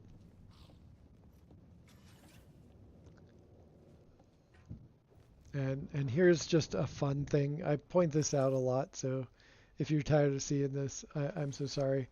But so this floor area right here, this was all glitched. It doesn't normally extend this far out. And this right here is the hallway that leads to the bridge. And right below is the hangar where all your ships are in. So there's this funny little mechanic wherein you can walk right through this wall, and you can see the walkway coming from what's supposed to be the hangar down below. And so I'll show you. So right there is that room right there. And if I back up, it suddenly turns into the hangar. And here's the same walkway, and it goes right to the bridge.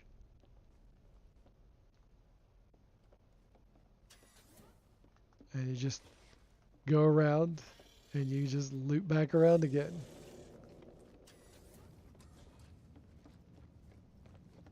And I just think it's hilarious that exists. And like I put these rooms here to butt up against it. I just thought it was fun. But yeah, there it is. Just freaking hilarious. Anyway, that is that right there. My cargo ship jumps 8,538 light years. Has 2 hyperdrives. Wow, nice. Twilight Zone theme. Yeah, exactly, Sergeant Belson. Exactly. Mine doesn't jump that far. It's 5,400. It's respectable. I also haven't played with all of this in a long time. I'm sure I could get it up a little bit more. I don't know about 8,500 unless I save edited another, extra parts that wouldn't normally go in here. Or if I save edited my supercharge slots to put them all together in a square, then I could really get some distance. I betcha. I betcha.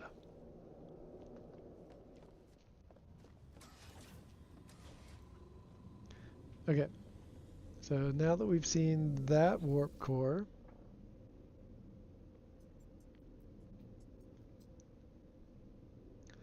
okay, I've showed those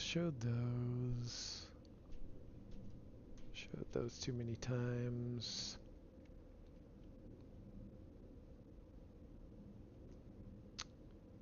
Okay, there's one. Here's one that this is an older one. This is again when I was just starting some glitch building. Didn't have a whole lot of knowledge under my belt yet. Ooh, got that heist going. Oh, Delta, I'd put up some redeems, but apparently I did it wrong, and they're not triggering. I'm not sure what I did wrong, but they are not working right. Let me see. What did I do?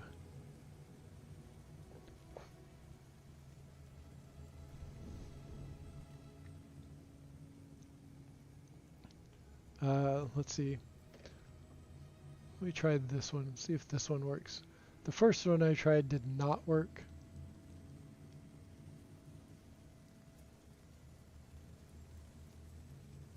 Oh, wait a minute. Nope, did that wrong. Hold on. Redeem.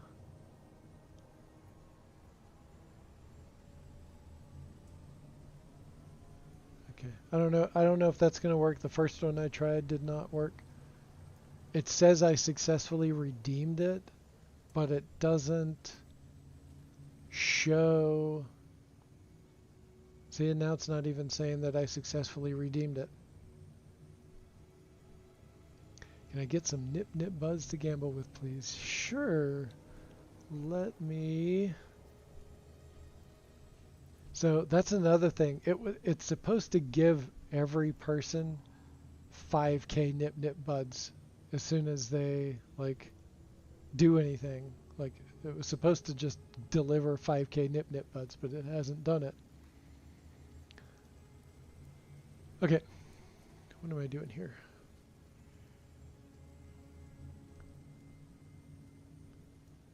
Add points.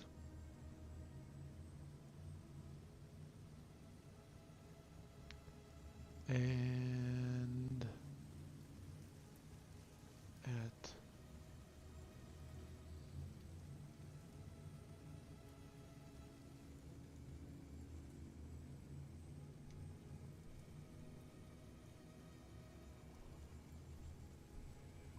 and let's see if this works. Yeah, I did check Gunboat Willie. Unable to find double tap. That is so weird. Why is that not working?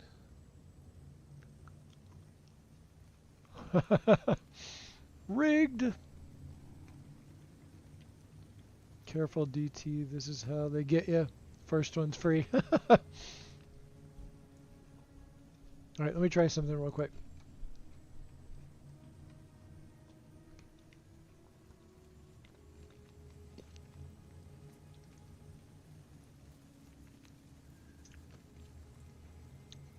Hold on just a minute.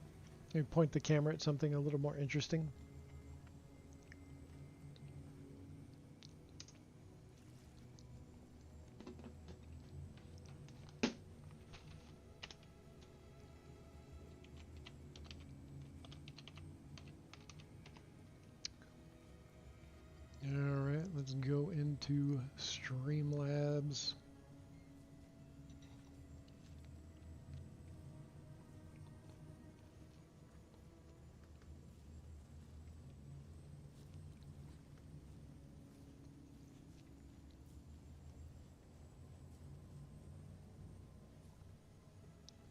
Okay, come on.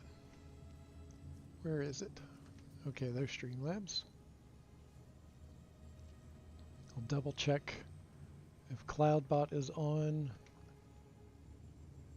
CloudBot is on.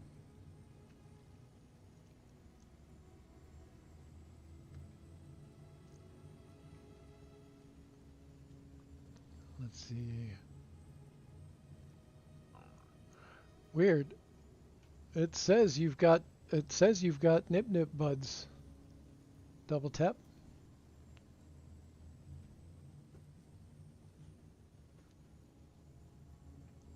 According to Streamlabs, you have 5,550 Nip Nip buds.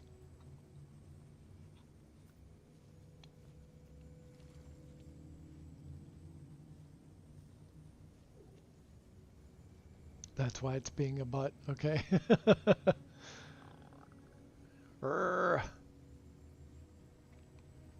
Yep, you are good to go. If anybody else wants points that don't have them, let me know and I can add you some points real quick since I'm here in the thing.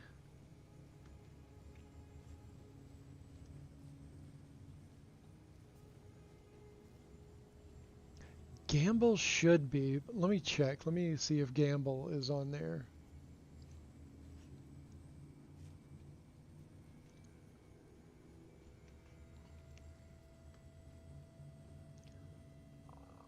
Loyalty.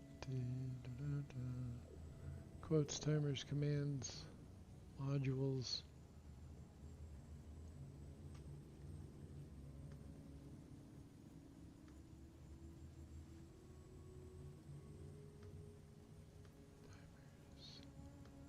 Quotes, Q, loyalty.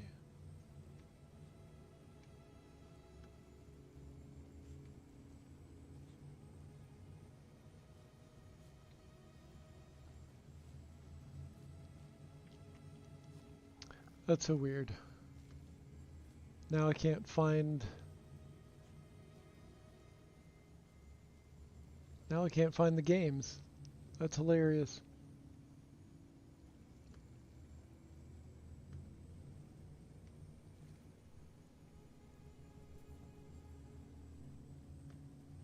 Yeah, I made 5 redeems, but I'm not sure what happened to those. And I'm not sure why the games aren't working. I'm earning mine the old-fashioned way. Back in my day.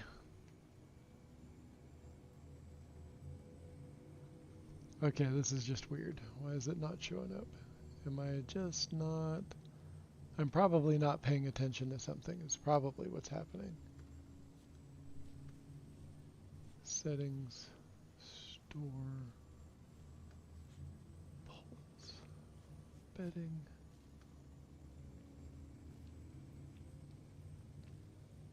I don't know. I'll have to dig in later, I think. It seems like they tweak things and they don't tell you. And I'm not finding the games anymore. Super weird. Well, let's get back to it. Unfortunately, we don't have all the games. You would think I would, after 7 years, have to have. You'd think I would have this all figured out. You would think. But they keep changing it on me. Also, I have occasional memory issues. I have an autoimmune disorder, and sometimes I just have bad days where my memory is like wonky. So I have trouble recalling names of objects, especially in the game when there's so many of them. So yeah, that's a fun thing to have in your life as a thing that occurs. So this was just a fun building I put together. I was going to do a bunch of other stuff once again. My usual. I had lots of other plans for this, but I got stuck in finishing out the inside. So I just stopped building altogether on it because I just got stuck. It's a really cool planet. Not as beautiful as it used to be. Knock down some of these clouds and I'll show you. It's still really cool and has some wild colors at sunset. But it used to be way more psychedelic than this. My excuse is age. Well, you know, that's honestly part of it. That's, you know, not outside of the realm. Some days are worse than others, though. Got this little room in here. Got this big L-shaped room.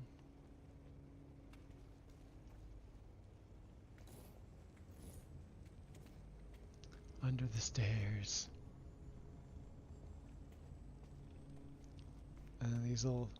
This was kind of fun to put together, a little corner entry. You have to hit it just right. And I'm not hitting it just right. That's funny. There we go. Just an interesting kind of design element. So I kind of stopped at this level. Just couldn't figure out how to finish this out. Oh, I'm missing a floor tile. And this part goes up here. This is all open. I didn't know what the hell to do with this part.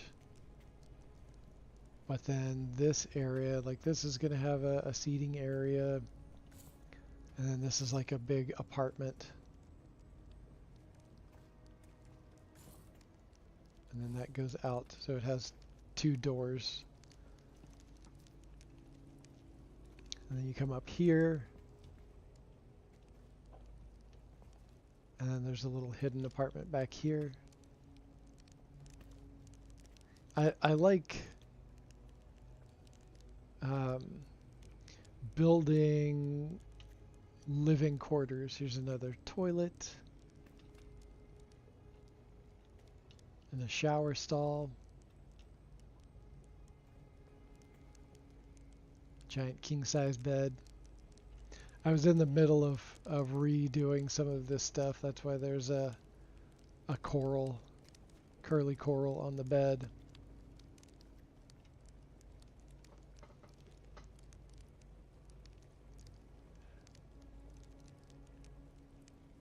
I'll have to put something down and spend the next hour looking for it. Yeah, oh yeah. Yeah, gunboat, yeah.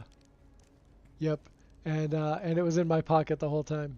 But honestly though, I gotta say, in my experience, that has been a thing throughout my entire life and is more ADHD than anything. Though as I've gotten older, I hit 54 back in November. As I've gotten older, I have noticed a little bit more frequently, it seems, maybe. I don't know. But yeah, excuse is the wrong word, but the right one eluded me. That exemplifies that so hard, Sergeant Belson. A Russian guy built a football field on a paradise planet. We fly in, play football. We have teams, spectators, referees. Yesterday we played China. The score was 2-2. Oh, that sounds amazing. Oh, that sounds so good. Alright, so yeah, there was that apartment and that terminates right there, so there's no entryway on that side. And then there's this with that inside sort of cathedral roof happening there. I need to reset because Those are all wonky. The roof parts up there are weird. There was a while where they were sitting wrong and you couldn't get them to line up right at all, and I just never went back and fixed it. This was fun to build. I love how this turned out right there. Having those all around and then holding up that whole center piece. It turned out great. I love it.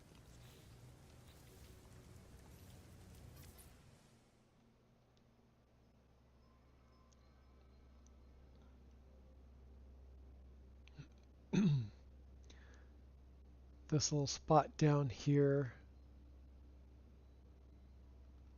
you drop down the hole and there's your little exocraft.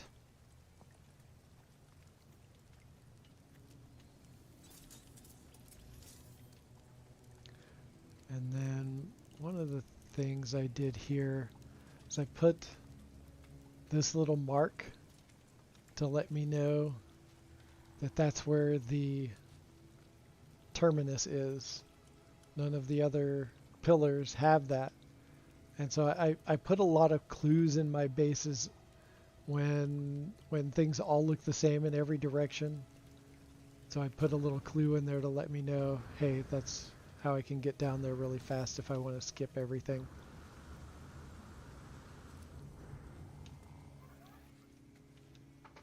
Now I'll look at the address of the system where the planet is located on which this football field is in the Euclid galaxy.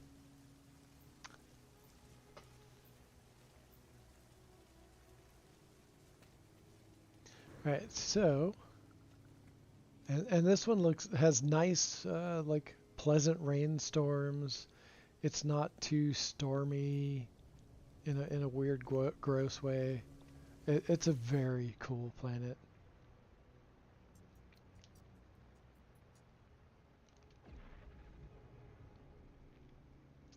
Okay, we've been there, been there, been there, been there. Right, so let's see. I think we're starting to get into we're starting to get into more of my larger, more interesting builds where I started to get a lot better. This one is kind of cool because it has Diplos, but the structure is literally just the most basic of structure, not even interesting to go look at. This is a fun one that I keep coming back to. The last thing I tried to get to work here did not work.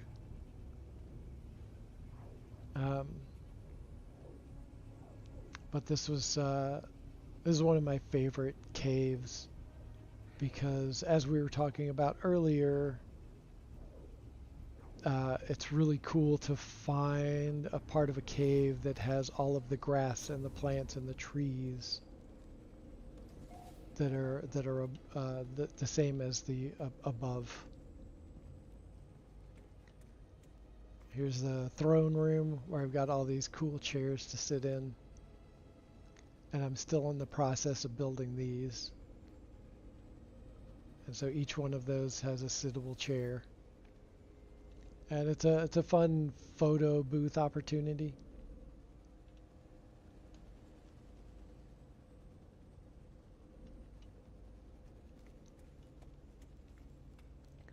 But look at all of this. Most of this was in here already. Some of it I added in later just to make it look nicer, a little more filled out.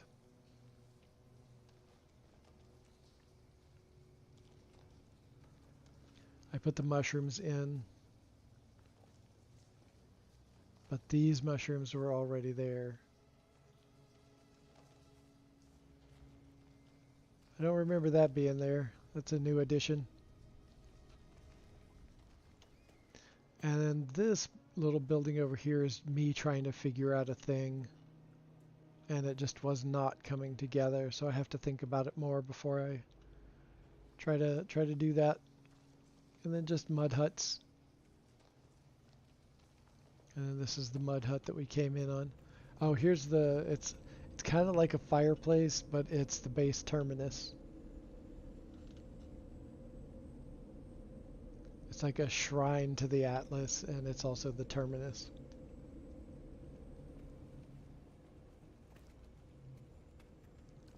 And there's up here, haven't finished that out. Had to get really creative on finishing this out in such a way that it I wanted it to look a certain way. I wanted it to have these triangular tiles around the perimeter, and then I had to do this sort of creative thing to finish out the edge of the structure so it didn't have like a piece poking out this way. And then I forgot to show this wall. This is really cool. I like it. I like it a lot.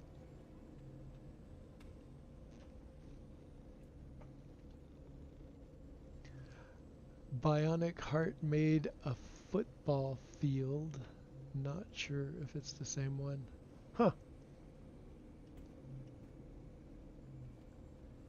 Oh, and then I made this little chair.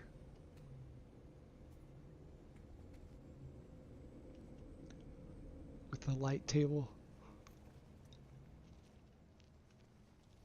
Alright, now I think we're gonna go... Let's go to mode select and we'll go, yes, I am sure. Let's go to EX. So all of the ones that say EX, those were former Expedition files that I converted over to regular files so I could have all of these crazy buildings. So let's go to this one. This one I just started building on. Like no one has really even seen this. I think I posted a couple of pictures around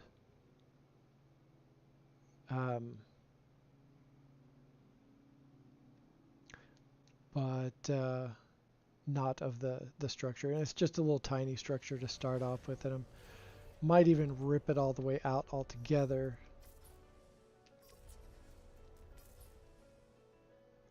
But it's attached to this structure that happens to be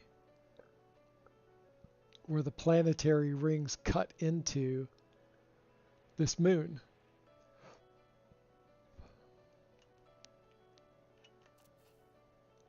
And it's a dissonant moon.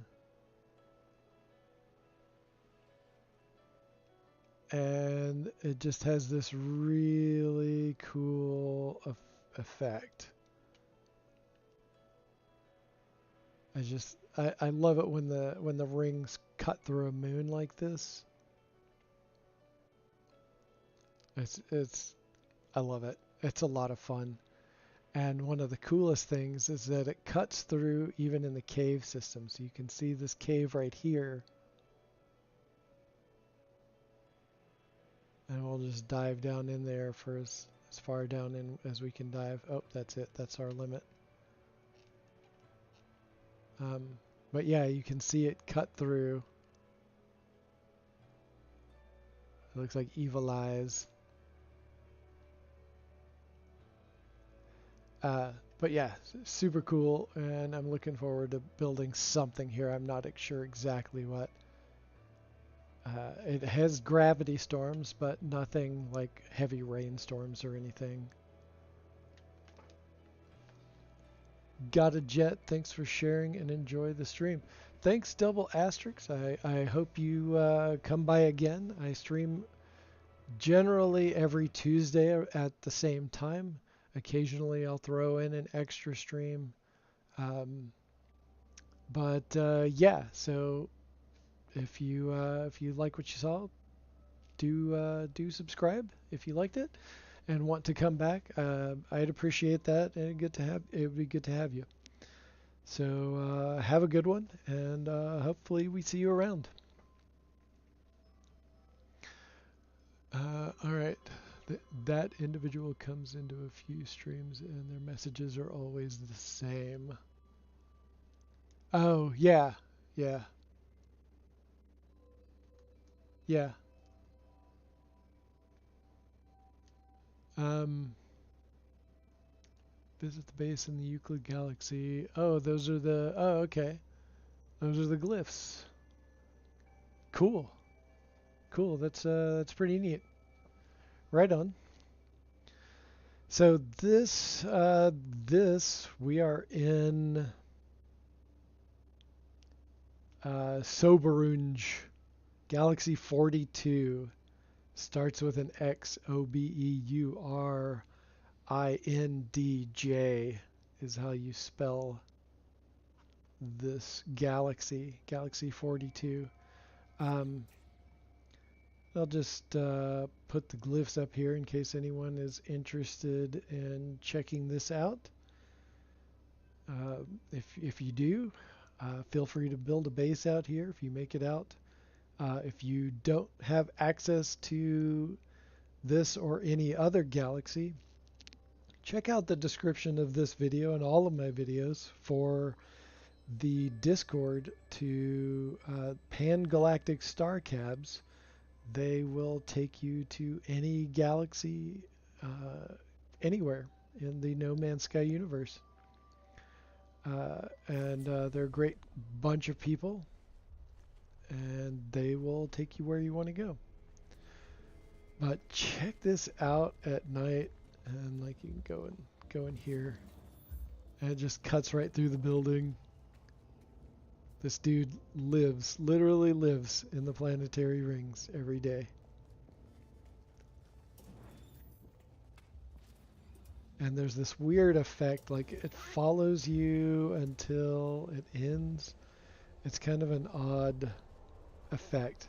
So one of the things you can do if you want to see what the terrain looks like over there, you just walk backwards and the rings follow you. It's kind of strange, but then you can like look around and see what all is back here. Oh, there's a flag and a save and chart beacon. But as soon as you turn around, you are just constantly walking into it until you get onto the other side. Not sure why it happens like that, but that's what we got.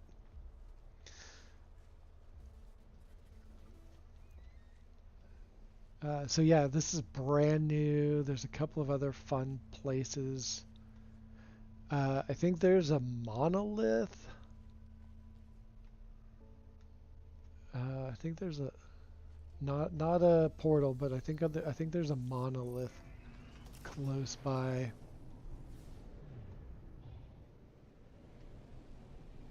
And then there's larger cave systems.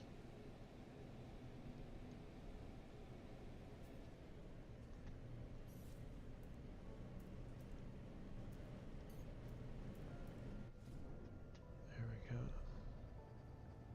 I don't know if this will make it harder or easier to see.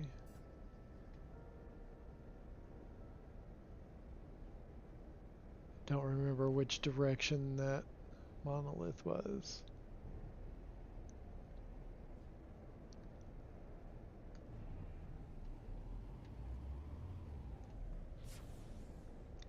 You can go up a little ways and you can get an overview of the whole area. Let's go up a little bit higher.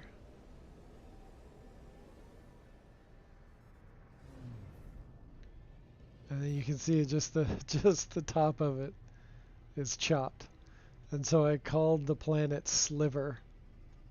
Or the moon, I called the moon Sliver. And it has silver on it, which is funny.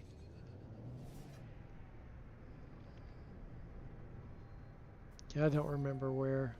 But it doesn't take very long to circumnavigate this whole thing. Let's see if we can find it like this.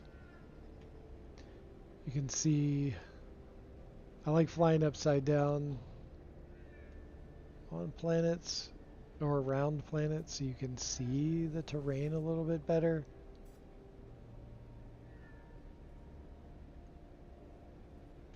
I was hoping that there would be like a really kick-ass Sentinel ship here, but it's just kind of average. It's okay. It's a Sentinel ship.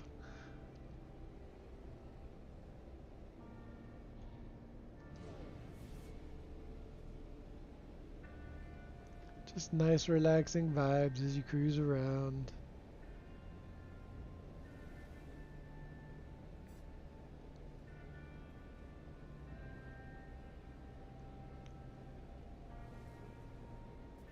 I might be going too fast for it, for the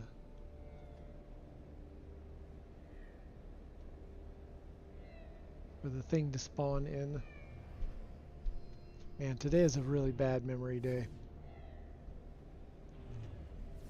And I knew it when I woke up this morning. I could feel it.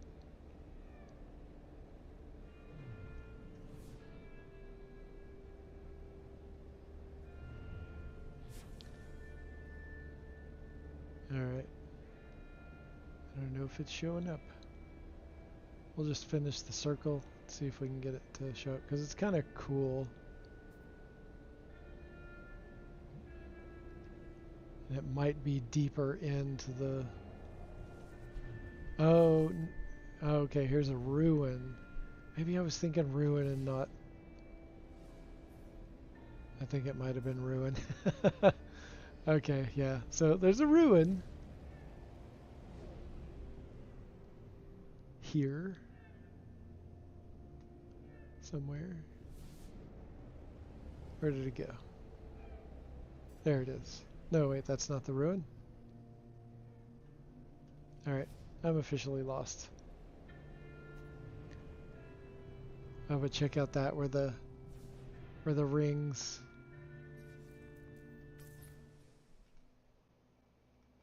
Okay, flip the camera right side up. And you can see where the rings just cut through. That's so cool.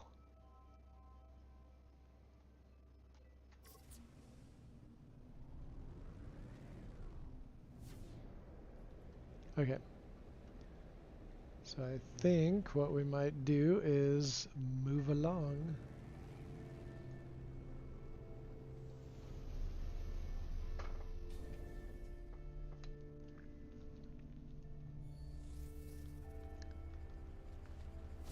Okay.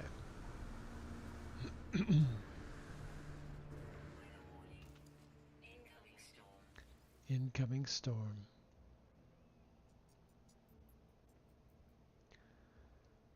Okay.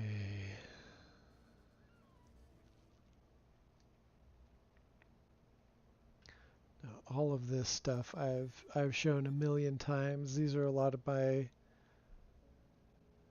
bigger base builds and stuff that I haven't quite started yet.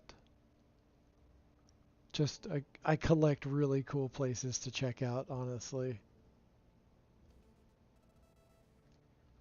And this one that we're on right now is the most recent.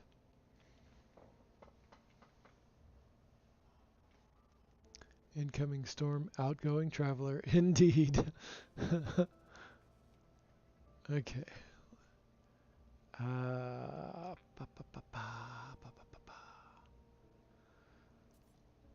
Okay, I've showed those off way too many times.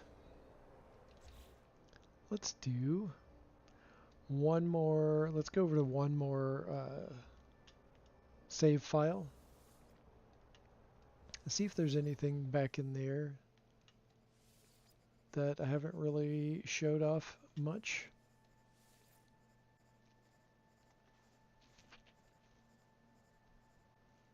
A lot of this is going to be much newer stuff, so I don't think there's a whole lot, but there might be something.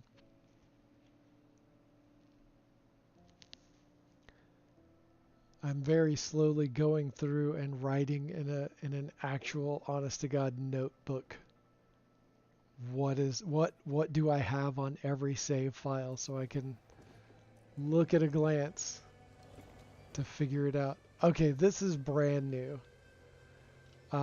This is we gathered a bunch of people here for Friday night community nights with Onsetter, and Delta also was streaming for that. But the history of this planet, so we're in Galaxy 256. This was one of the contenders to be the new capital planet for the No Man's High civilization in Galaxy 256. This was a contender for that. It oddly failed the vote. The planet that won was a floating island planet. Everyone fell in love with it, and so that's what we made it.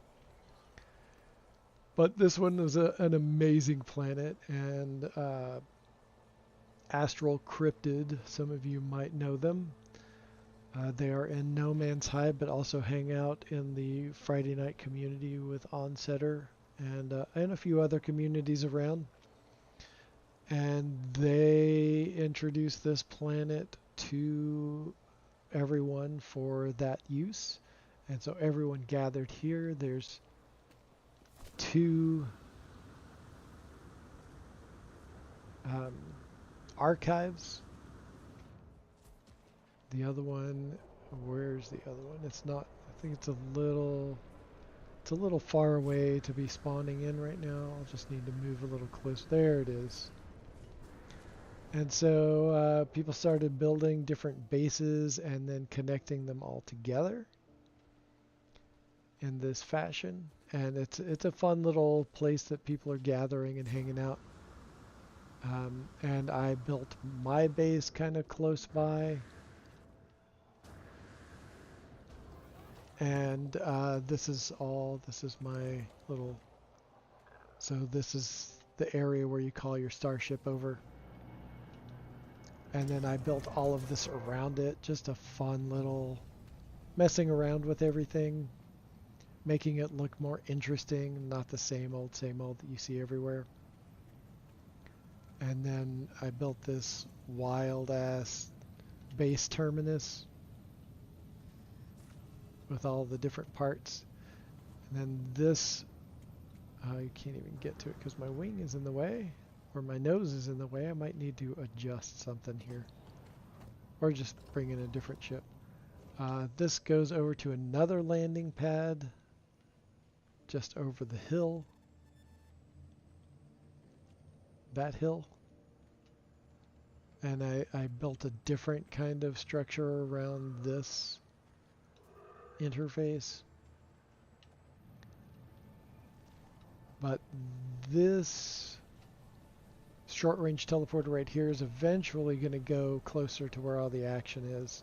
So it's really easy for me to pop over there after landing at my base. And this was just a fun platform to build around the landing pad, and using a mix of legacy parts and the newer stone parts. So this is my newest thing, and you guys are the first to see it. I haven't really posted it anywhere because I haven't built a lot on it yet. There's this sweet cave right here with all the bubbles in it. Just amazing. These giant striders. And it also has, let's find them, come on. So it's got the striders. It's got some Mogara, the little proto-gex. Mostly striders right now. Where are the rest of them? Oh, there we go. And some Diplo. You can see that one up on the hill.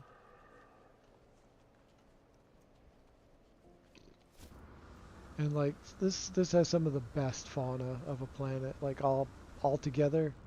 Like there's the Paradiplo right there. Very cool. And then there's the Mogara. Big beefy boy. Rawr. Yeah, just like fantastic fauna to have around.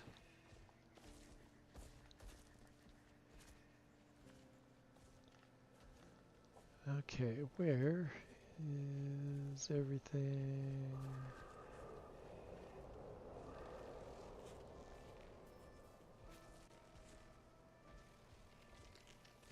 Okay.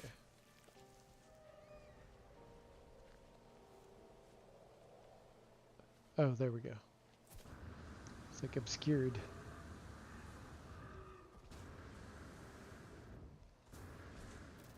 Alright, so this is my newest. And I'm not sure what all I'm going to build up here. But it should be fun. It should be a lot of fun. My next build is probably going to be, or my next stream is probably going to be a building stream. I'm not sure which base I'm going to build on. I have a number of them that are unfinished. Like, I probably have 8 or 9 in process. And so it'll just I really want to get some of them finished up, and I want to get some videos cut and release the videos, and then start thinking about some new ones that I have ideas for. But I'm really tired of having a huge backlog of unfinished bases, and I want to get those knocked out. Hopefully in the coming couple of months. Cut some videos, write some scripts, put it all together, put them out there. So I think that's where we're going to end it for today. I really appreciate everybody stopping by and hanging out while we stroll down memory lane to some of my old bases and my earliest things that I left unfinished.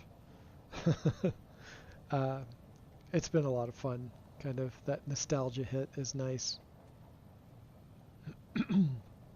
And yeah, so until next time, I'm Dashboard Devil. Catch me out there and about. You can find me in various Discords, my own Discord, and the Discord for No Man's High can be found in the description of each of my videos. So feel free to join us in any of those areas, and don't forget to check out Pangalactic Star Cabs to get you anywhere in the universe that you want to go.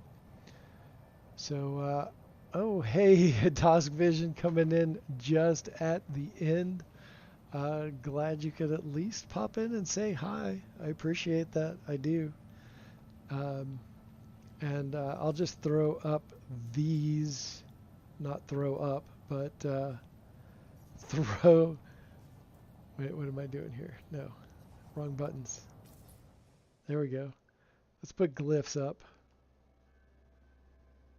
for anybody watching this later or anyone watching now. If you want to come out to this community build where Onsetter and crew have set up, that was, like I said, a contender for a capital planet for No Man's High. It's seeing some really good use, and I'm so happy about that. Too awesome of a planet to let just nothing be here. So if you want to check it out, there are the glyphs, Galaxy 256. Check out Pangalactic Star Cabs, and I will catch you later. Have a good one, everyone.